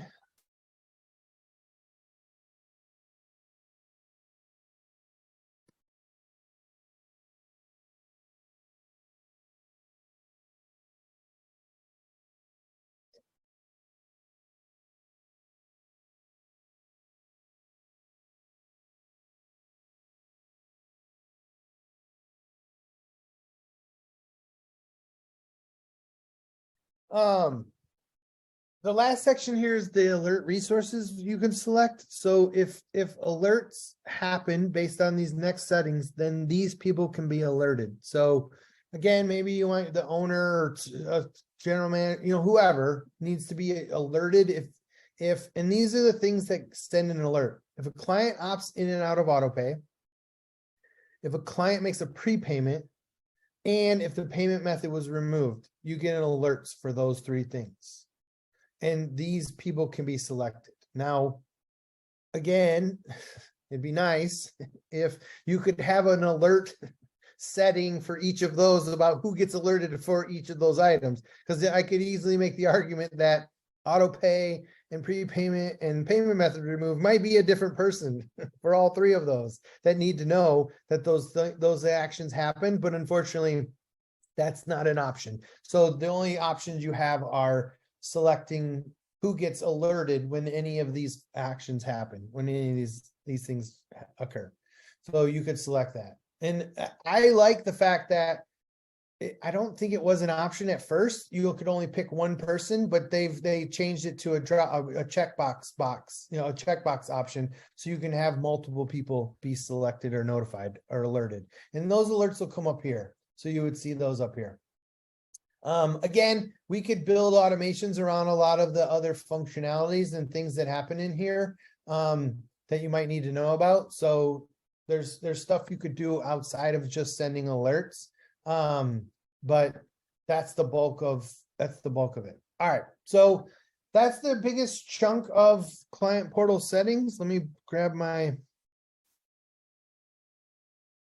preview John, here. just on the, since you didn't touch on it, on just to clarify on custom fields, when we are able to customize what custom fields the client is able to interact with through the portal, where those custom fields will land just on the client information, correct? There's not a way to integrate in the custom fields with, like, as a job note, for example, for the crew in the field. Is that correct? So you can show, so custom fields, you can't do it as a job note by default. Like it won't copy and paste over there. But you can show custom fields on the mobile app by checking the right options on the app, on the thing. So if they're property or customer types, which I don't. For example, like a gate code, you know, like the client updates their gate code for the crew to have access to their property. If I remember clearly, when we talked about this prior, I think you had said the crew member would have to know to go into the client, into the customer, the custom field in order to retrieve that information. But that information, we couldn't by automation actually deposit that into the job notes. Is that still correct? Right. The job notes is the limiting functionality there. It's not transferable. No. So you could, if they update that, it's going to show if you have print on work order, it'll show on the mobile app when they go to the client screen. So if it's pertinent information like gate codes and stuff like that, then you just train your team to look inside the customer's data to get their gate codes if you're not going to transfer that data over to a job note. Now, one thing that could be done, it starts to become really complicated if So things maybe are just, out there. well, so then maybe just in job notes, just say customer has gate code. And then they know to look in the custom fields for the current gate code versus us actually writing the gate code in as a note, because if the gate code changes, nobody's going to know that. Like if Yeah. the company changes the gate code in the custom notes, we're not going to know that because we're not going to know to go into the job and change it. So if we just say like see custom notes, that could be a way of doing it to alert It them. would. My recommendation there would still be to put the gate code in the job notes so that they don't have to look there every single time, but that train your teams or have an operating procedure that says if the gate code doesn't work, then before calling the officer, then check the custom fields, because we give that as an option for the client to update it.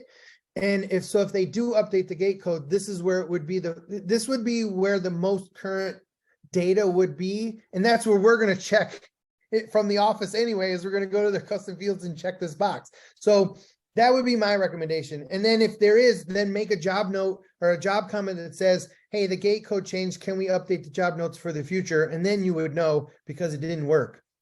That's the only way I could think would be the best way to do it. Not saying your way is wrong or not doing it, but then they're checking that every time when you're not going to change the gate code. Like if it's a rolling gate code and it's always changing, then you got to look at that. But people are probably only going to change their gate code every once in a while too. Yeah, So- true. Time is money. So they do not want to be having to interact with anything more than they have to.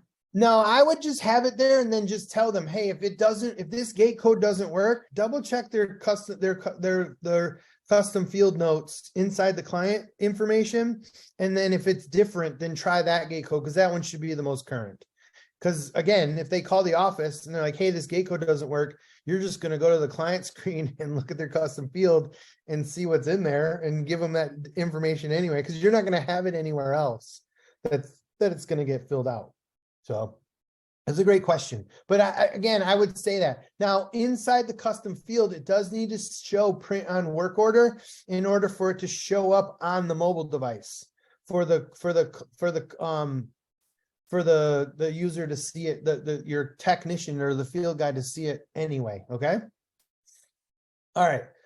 So the next section here is the accounts section. And so you have billing options that you can set here. It's the same as billing. Over on the side where you can add credit cards and then enroll in auto pay and all that stuff. You could do that from the account tab too. So if you had a credit card or ACH set up, you would have those options here. This is where they can edit their username. Now, obviously they have to be able to be logged in to edit it, but this is where they can update their username and their password and their security questions that they're asked when they first set up their account. They can update that themselves. Now, if they can't log in because they forgot any of that, then it's a whole different process and they have to click the forget password, but they have to know their username at least.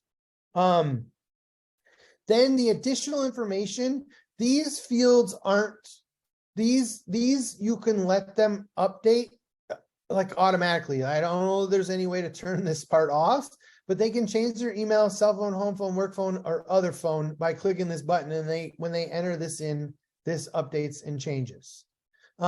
These are where those custom fields that you select would show up. So when they click that, then they can update those fields from here. Those are, again, customizable and you could decide which ones come on and off. These aren't. So they always have access to these and they can turn them all on. Does that show option for secondary billing email? No, this is all it shows. Darn. Is the email, the contact email, the cell phone, home phone, work phone, and other phone. So it's very limiting. And you can't add to these.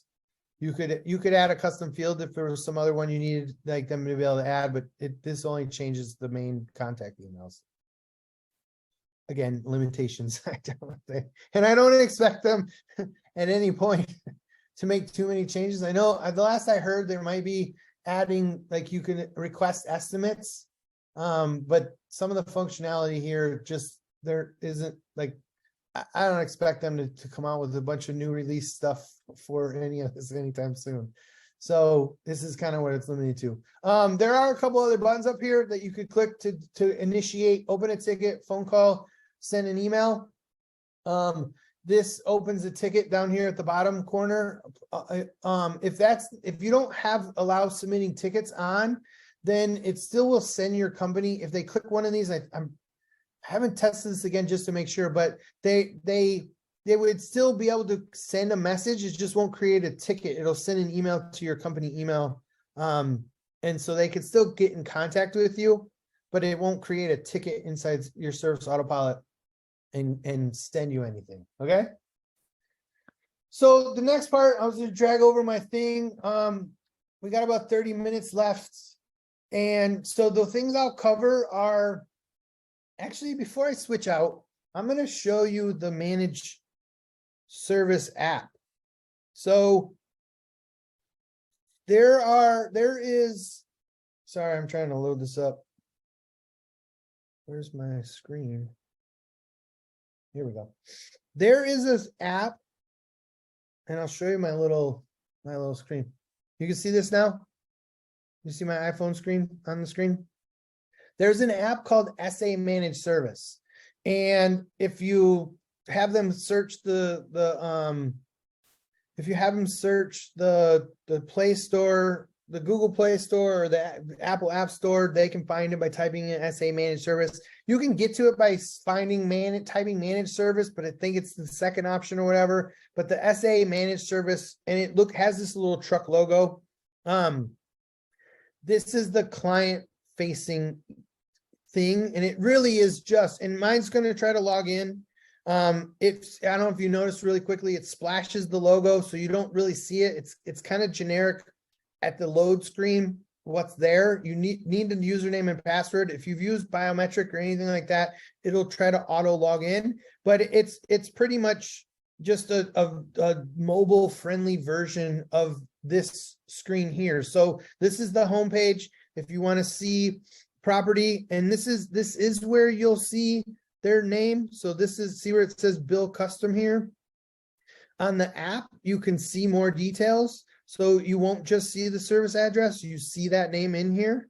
But if they click that little arrow, this would show any of their all their properties. And I would honestly make the case that even this part, the app is way better designed and useful than the online, the desktop online version is. It just looks better the way the cards are shaped and the way they look, and it just looks, to me, it looks so much better. A lot of the things still work the same way. You can click the button to make a prepayment, and you can decide if it's prepaying invoices. Well, that one said that I tried to select all of the invoices when I clicked make a prepayment, but you can go to the billing tab and then make prepayments. You could do payments in here. You could add your bank account. You can add your credit card. Why is it showing bank account on here? Oh, I might be logged into the wrong account. I'm not sure, but That's for making ACH payments. I know, but it's not an option in the mobile version, on the desktop version. I'll be honest, I have two versions of Joe's Pest Control. One is like a test account that's on a different server. So I might have been logged in in a different account that has ACH built into it. But you can come down here and click make a prepayment. It's auto selecting all of the invoices to do it on the app. I don't know why. I don't know. There is a way you could just make a prepayment, but maybe not if you have past due balances on the app. It doesn't just give you an option to make it blank. You can see when the next service details are. You can go to the billing tab and see invoices, payments, and past events. You can see future services, my services, and then past services. You could see open tickets. No, this is the same account because we just created that cancel request. And this is where, so now I'm in as the client. So my message goes here. This is probably where people are going to interact the most. And I definitely know you don't get any kind of alert or push notification if they message you back, but this is probably where they're going to see that response. So if I was to come in here as Joe's pest control and I made a message here and I hit send, it's going to show there, which I wish it would show like a text thread, you know, so you knew who was sending which message. But if I come back to my client, my mobile account, I could see that reply. Again, it's super weird that I can't see it, that Joe's pest control messaged it back. It doesn't tell you who wrote what. Again, I don't know, it's kind of weird, but you could see if there was a reply. I really wish it worked more like a text message thread where, you know, the company's info was over here in a different color bubble. It just shows you the list of stuff of what gets replied. It really doesn't even tell you who replied what. Again, limitations of the functionality. I'm not everyone in these comments just goes along with other things I've said before. So if you're watching this recorded, enjoy my repeated issues I have with what's showing. All right, then the last part is more, you can set you can go to contact us, call their phone number, log out. It gives some things because it's a third-party software. There's some quotes and stuff, but you can turn on and off Face ID, update password, username, security questions, and then here's where you can update all the other information. Now on the app, it's not split into two sections. It just shows the information area, and then the custom fields are down below it. So they're under just update additional information. It's only under one button underneath of it. It's not split into two sections is all. It's slightly different, but it's basically the same. If we don't create any automations and we just run completely on the way that Service Autopilot has it set up, will we receive any type of tickets or alerts or notifications that a client has made a change or that they've updated a custom field? No. Nope. So they could come in and change all of their stuff and you wouldn't know unless you looked at it. No, unfortunately, no. That's not one of the alerts that get sent. I'm not even sure. I don't know if a custom field being updated is a trigger. We could definitely look to double check. They're always changing what triggers. Maybe that'll be a trigger one day. But no, not right now. So that's pretty much the app. I mean, again, it's very similar to this screen, which makes sense, but it's a cool, I mean, who doesn't like an app better than the mobile version of this? Like if you go to the desktop version on your mobile device, it doesn't look this nice. So people are on their phones. You should probably be telling them about the app. I put it in here at the bottom for a QR code. There's a bunch of free sites that are called like QR code creator or whatever, where you paste in the link. Go to the Google Play Store on your computer, copy the link to it, the Apple Store, whatever, and you can make QR codes that you could add to your emails or documents that you send out to people that say, hey, scan this picture or whatever, or just link straight to it in your documents. And you might just put, you know, the Google Play logos and stuff. You can download all that stuff off the internet, but put the link in there. Maybe it's a button at the bottom of your document that says, hey, want our app? Click here, and you use that URL as a link that then make it easy for people.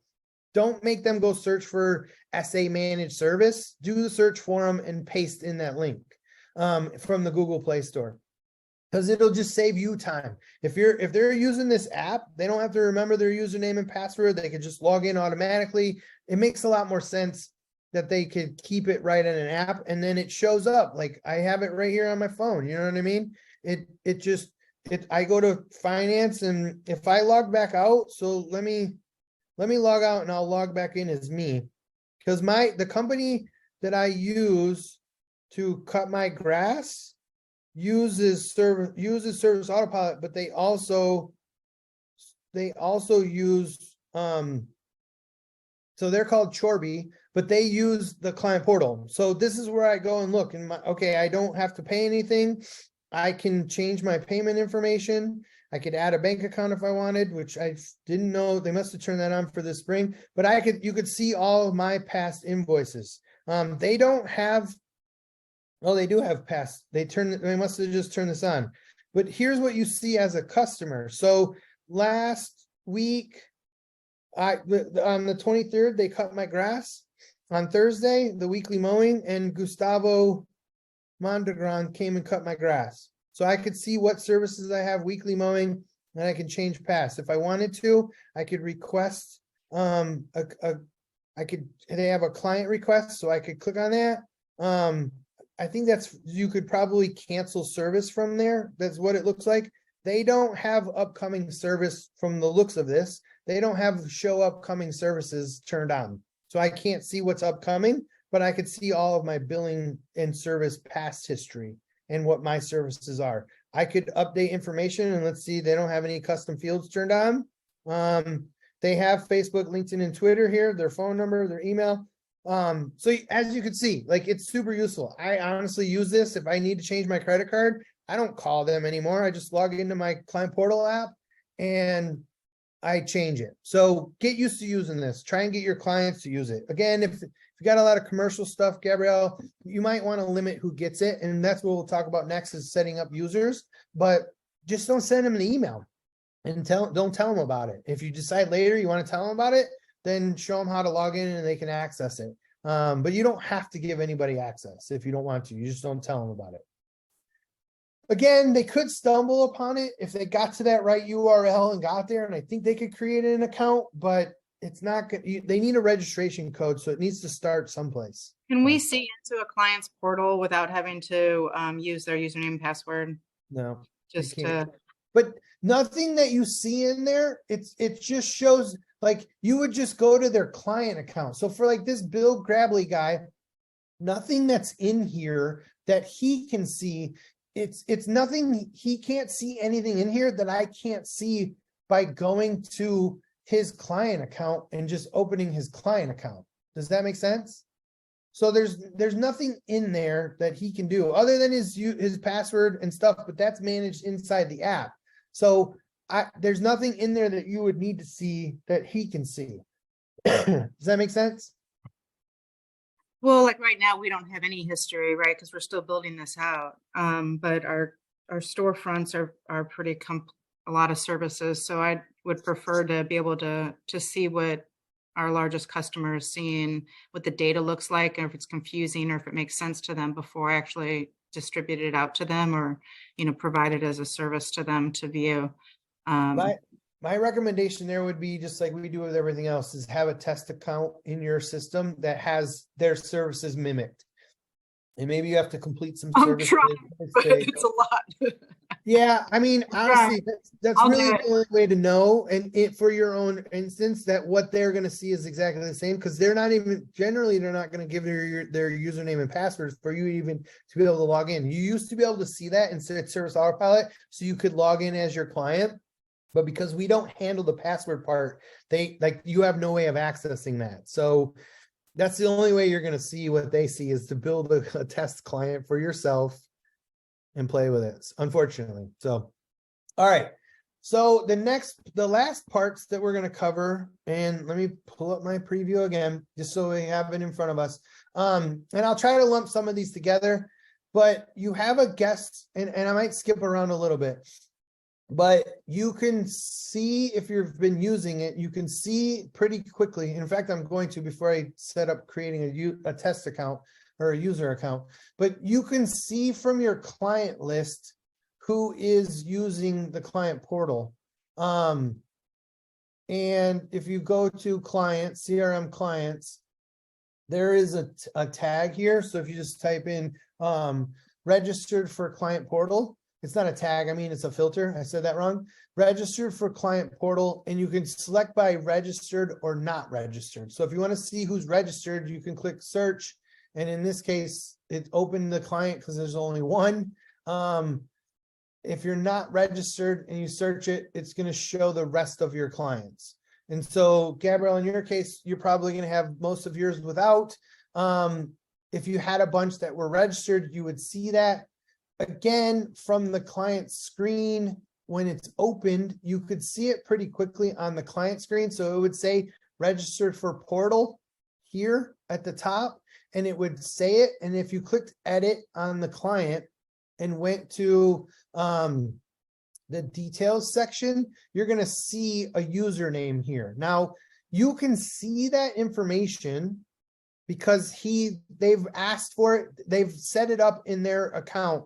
If you had another client, so if I go back to this list and they're not registered for the portal, here's what you're going to see instead. So if I go to Barter Bill, it's going to say not registered for the portal, but if I edit it and go to the details tab, he's still going to have a username and a password that's set here. But this is because Service Autopilot used to have a different client portal that needed a username and password, and it would auto-generate from the system based on, it would auto-generate it for them, and that's what they use to log in. And so you would send them that information. Hey, here's your username and your temporary username and password. Be sure to go in and do it. But we were handling all of the password reset and everything else, and it just, when I say we, Service Autopilot was, and it sucked. Like for our clients, the members using Service Autopilot, if somebody couldn't log in, they had to help all of their customers. So this new system where it's managed outside of it and they log in and out just like every other password place does, they don't have to call you for their password. They might call you for help with their password, but you can't help them. You have to give them their username at all. So if somebody has a username and password in here, they're not registered for the client portal. And if you've been around for a long time and you had an old client portal, then they might be registered for that one, but it's not the new one, and the old one doesn't work. They've been eliminated, they're gone. So there is no other option. They need to re-register. But you can see that here. This username and password, although it's sort of technically useful, it's not helpful for them if you give them any of this information. They need to just go and set up. You need to send them a link and they can set up sending a client portal login, and that's what we're going to cover next. So let me pull this back up again one more time. Because you could see who's registered or not, you could send that out. So the next thing you're going to do, anything you're going to do is you're going to send your clients an email to be able to register for the client portal. Now, if you don't have any clue at all what to say, I made a couple of documents that when the client portal was coming out, that you could send as a basis for what needs to be done. They should have been updated if there was any changes to the client portal, but if you go to the marketplace and type in client portal, you can find this message or thing called client portal emails, and the little videos me explaining how it works. But when you view it, I created 2 documents that could be sent. We created one originally to send to your existing clients because a lot of people had the client portal and they were changing it over. And so it still is there for some really old clients that might still want to use it, but they made changes inside Service Autopilot with the code. They should have went through and deleted it when they did it and just made it so there's only one, but there's 2 documents in there now. And if I go to the document settings, they should still be in here. But it gives you 2 client portal emails that you can send. And so we just delete one or make it inactive. But if you send this client portal new email, and I'm just going to open it and you can see what it is here. It gives the client, your client, instructions. I mean, I took screenshots. I made it as clear as you could possibly make it and simple. It's like an 8-step process, but it's all the 8 steps that need to happen. And so it says here, you'll find that it's convenient, blah, blah, blah, blah, client portal. You can do it from a tablet or even your smartphone. Again, this might be where you add a link to it. I did it at the time, but thinking back now, we probably could have just put the buttons to the Google Play. I mentioned it down here in the bottom where it says, hey, we're also happy to tell you that there's an app, search for managed service, which at the time that's all it came up as, but then they added the SA. But if they search for managed service, they can find it, but SA managed service makes it come up even easier. But maybe you could link these out or put buttons down here that copy and paste the link to update it. I don't have access to this at Service Autopilot anymore, but this sends the pertinent and relevant information. You would download this into your account, put your logo here.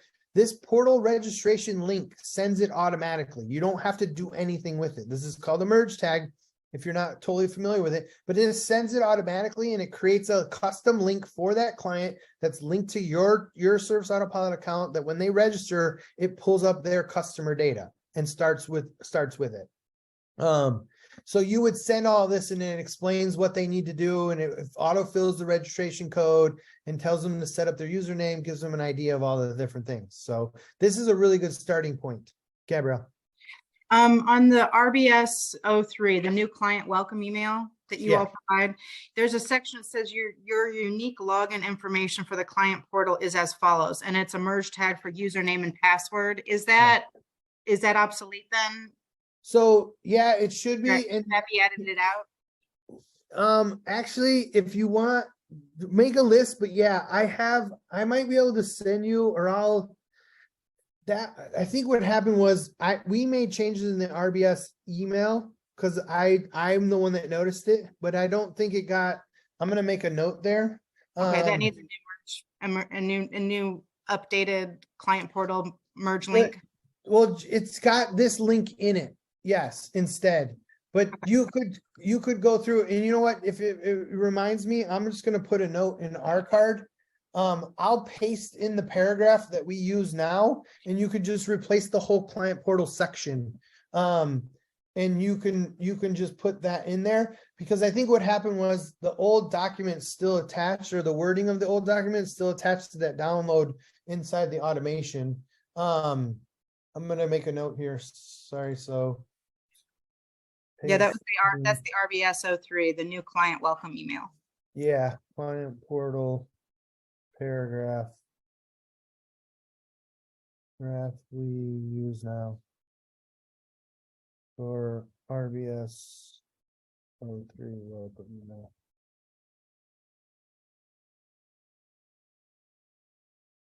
No. Okay. Yeah, I'll remember to do that. And in fact, it prompts me now to remember. I gotta a marketplace. It's so weird. You can update the document, but if you don't update and reload it in the automation itself, which if you've loaded it into 10 automations, you have to reload it every single time. Like it's so weird how it's not dynamic.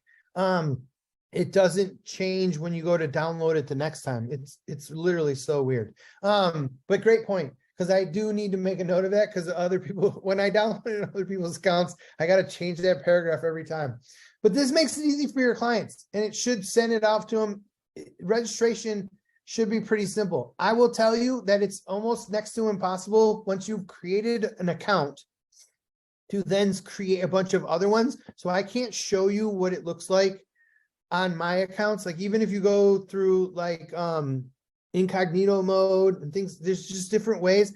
I can't show you what it looks like to register as a non-client because I've set up so many accounts. I think I've used up like every one of my browser type. Like I'd have to have like a clean install on my computer, I think, for it ever to show, because I've logged in so many times. Like there's definitely information that transfers across by your computer and whatever things. And if your clients ever ask these terms of use, and again, you can't customize those.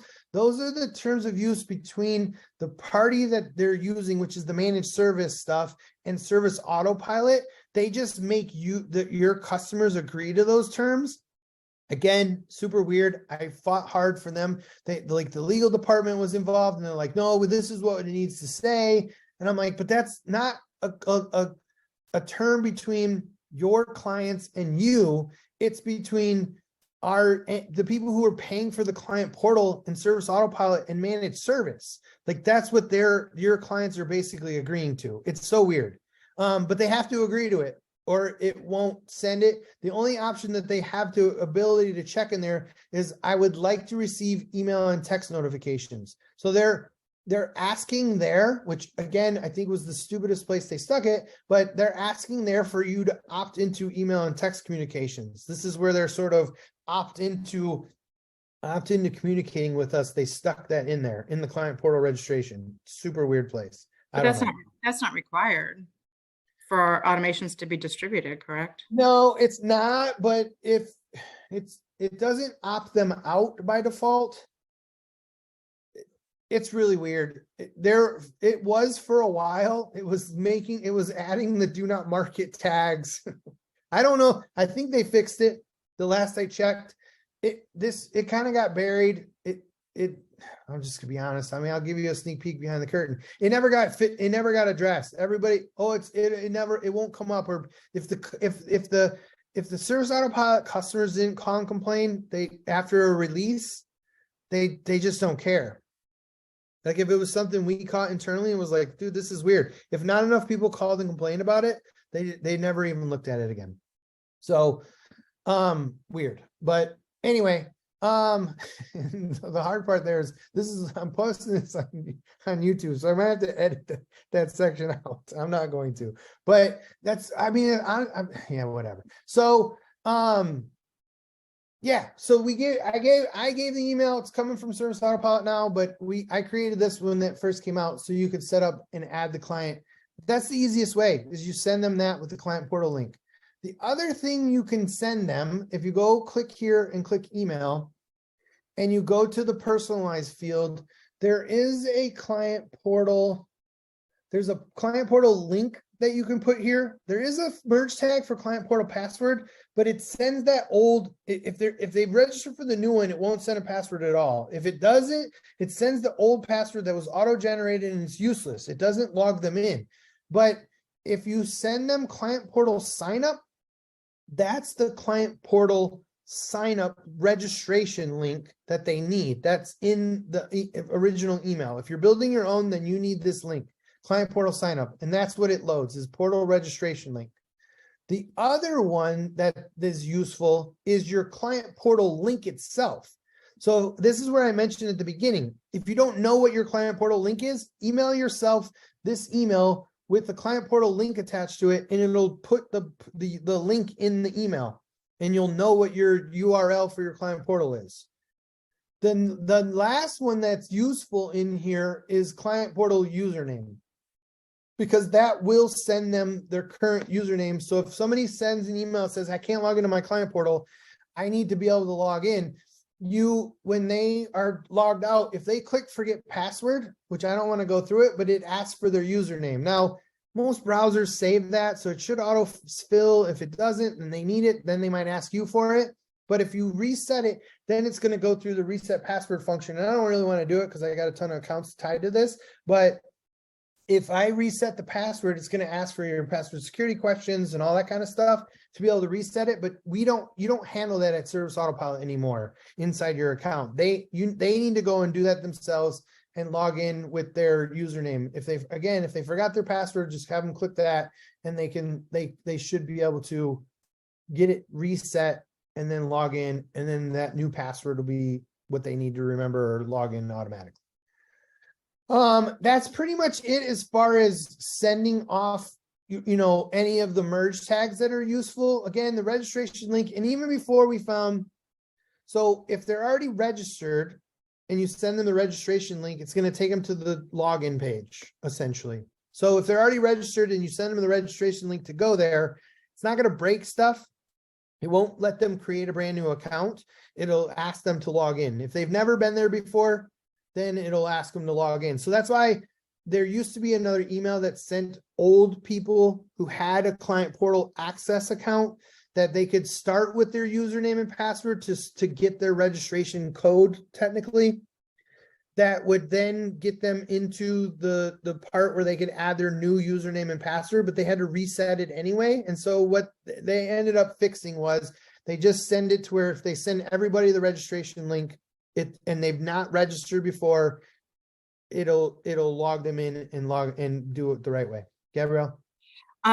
on emails, I understand in editing clients that we can add 2 emails into that email data field, you know, with semicolon in between. Yep. Having 2 emails, does that affect in any way the client portal in a way that we should be aware of? Does it just send it to maybe to the first email? Does it send it to both? Does it in fact CC both emails? And does it Yeah. impact the registration? Yeah, if you have multiple emails in there, when you go to send it, they'll show in here. And if you're sending them in bulk, it'll send it to all of them. Yes. You can come in if there were multiple emails for this account, they would both be listed here. If you're sending the email manually, you could come in and clear them out and, you know, choose which one it's going to get sent to. But yeah, if you're sending it in bulk and there's multiple emails in there, you know, with the comma or semicolon, whatever it is, that's keeping them separate, it'll send it to all, it's going to try to send it to whatever the contact email is. And So if there's- maybe I should clarify, the username, is the username linked to an No, email? No, so when you create, the username is linked to that account, and that registration link is what's necessary. When they go to log in themselves, they create their own username. It is not an email address. And if you look back at the document that's set here, it says, here's the username and the suggestions for what it needs to accomplish. And it won't let you move to the next step until you've satisfied all of these requirements and the password. So it cannot be an email address, can't have spaces, and it can only contain letters, numbers, periods, or underscores, and 8 characters or more. So it can't be their username, and it's not tied to that at all. And then the password has its own set of requirements, and it won't let them go to the next step until that password meets those requirements. Same with the security questions, all of that stuff. And it walks through all of it. Like, we've had people not call necessarily that I hear it all the time, and Nate, you could probably chime in. Some people, their clients will call and say, I can't get registered. And it's like, and have you never registered for any account on the internet these days? Like, it's not that different. It's pretty well designed. Like, it's not confusing. It's got all of the answers right there in front of the screen that tell you what you need to do to move to the next step. It's really not complicated. And if they're not figuring it out, there's something, it's user error. It's generally, when it first got released, there were some things that weren't working right, but they definitely fixed that stuff. And this password part of it and registration part of it is super plug and play. Like, they just have to click the stuff. So, all right, let me double check my lists. I think that's it as far as client portal stuff. Can't find my screenshot. Oh, I drug it down here out of the way. That's it. You could send the email. I would, again, like I said, I would create my own test account and log in so you know what it looks like. Everything else, yeah. Send it. It's ready to go. So, all right. Well, that's client portal. If you have questions, I mean, we don't generally at Ready Business Systems, there's not much. We can help automate things if things happen, but there's not much of a sales pitch here for what we could do to help with this. I mean, obviously, if you're a client, you want to talk about it, you want to spend some time, if you need my help, I'm more than glad to help people on the side, not on the side, but out of our build. This isn't automation build stuff that's needed. But if there's some understanding or some other Service Autopilot part that's tied with this that you want to talk about, we can absolutely do that. If not, like, it's pretty straightforward. There's two, like I said, there's 2 user guides inside the help center that deal with the client portal. One is for the member, it's Service Autopilot user, and the other one is for their clients that you could send. But again, I already referenced the limitations or the complexities of sending it there. It's just that the logo, it says Service Autopilot, that kind of stuff. But aside from that, it's super good and useful information, and it probably would make sense. It should match pretty much everything I've been saying here. I don't generally just go through that in order, but there was a reason why it was built in the way it was. I helped Jan a ton. Our team worked on it together. So as we train through it, it's sort of like an outline, right? So a lot of it makes sense that it would cover, the user guide would cover all the stuff that I covered here, because this is how it works. But again, I encourage people to use it. It's super useful, functional tool. It is an additional feature. If you don't have it, you do have to pay for it to get added. But in the long grand scheme of things, I as far as like my opinion goes about what things are valuable that you could be paying for, this would eliminate enough of the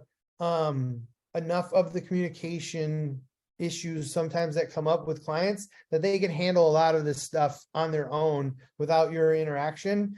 That to me would be is worth, I think it's $47 a month or something now, unless they raise the price again, but $50, like it's worth it. So would you say that your experience with clients has been that they actually like the ticket interaction and engagement, or do most people turn that off? At least open tickets again. Tickets weren't Yeah, around. not closed, but open. Yeah. When tickets weren't around, when I used the client portal in my business, my actual business, it was the old client portal. But in my experience of talking with companies who use it, absolutely. I think especially open tickets, because they can request certain things and communicate back and forth. So if there is an issue, being able to send them there, and especially if they're using the app, just say, hey, I replied to it. Maybe that's not the only place you reply. Maybe you do want to still send an email or whatever to kind of confirm, hey, I pasted this into the ticket response. Now, it doesn't require you to have to do that. Maybe it allows you to manage your call flow a little bit more in the office. So instead of the calls immediately taking your attention, a ticket you can address on your own timing instead of like the on-demand call. And now you're having to stop what you're doing to respond to the customer. Yeah, absolutely. Like that, the whole ticketing process, the whole tickets in general helps with that customer service aspect, is you don't need a one-to-one on the immediately dealing with the situation. You could batch respond to certain things, or take care of tasks a little bit better on your time frame, and it's not immediate like what the phone call is, as a phone call. So yeah, I'm a huge proponent of it. I think the ticketing makes sense. Again, some of the past history stuff, closed stuff, I would repeat. I maybe not necessary, but that's for you to decide too. But especially new and open, and allowing them to send you communications. Like I've seen people's accounts that have that off entirely, and I'm like, you're eliminating a lot of useful functionality, I think, by just not even allowing it altogether. So yeah.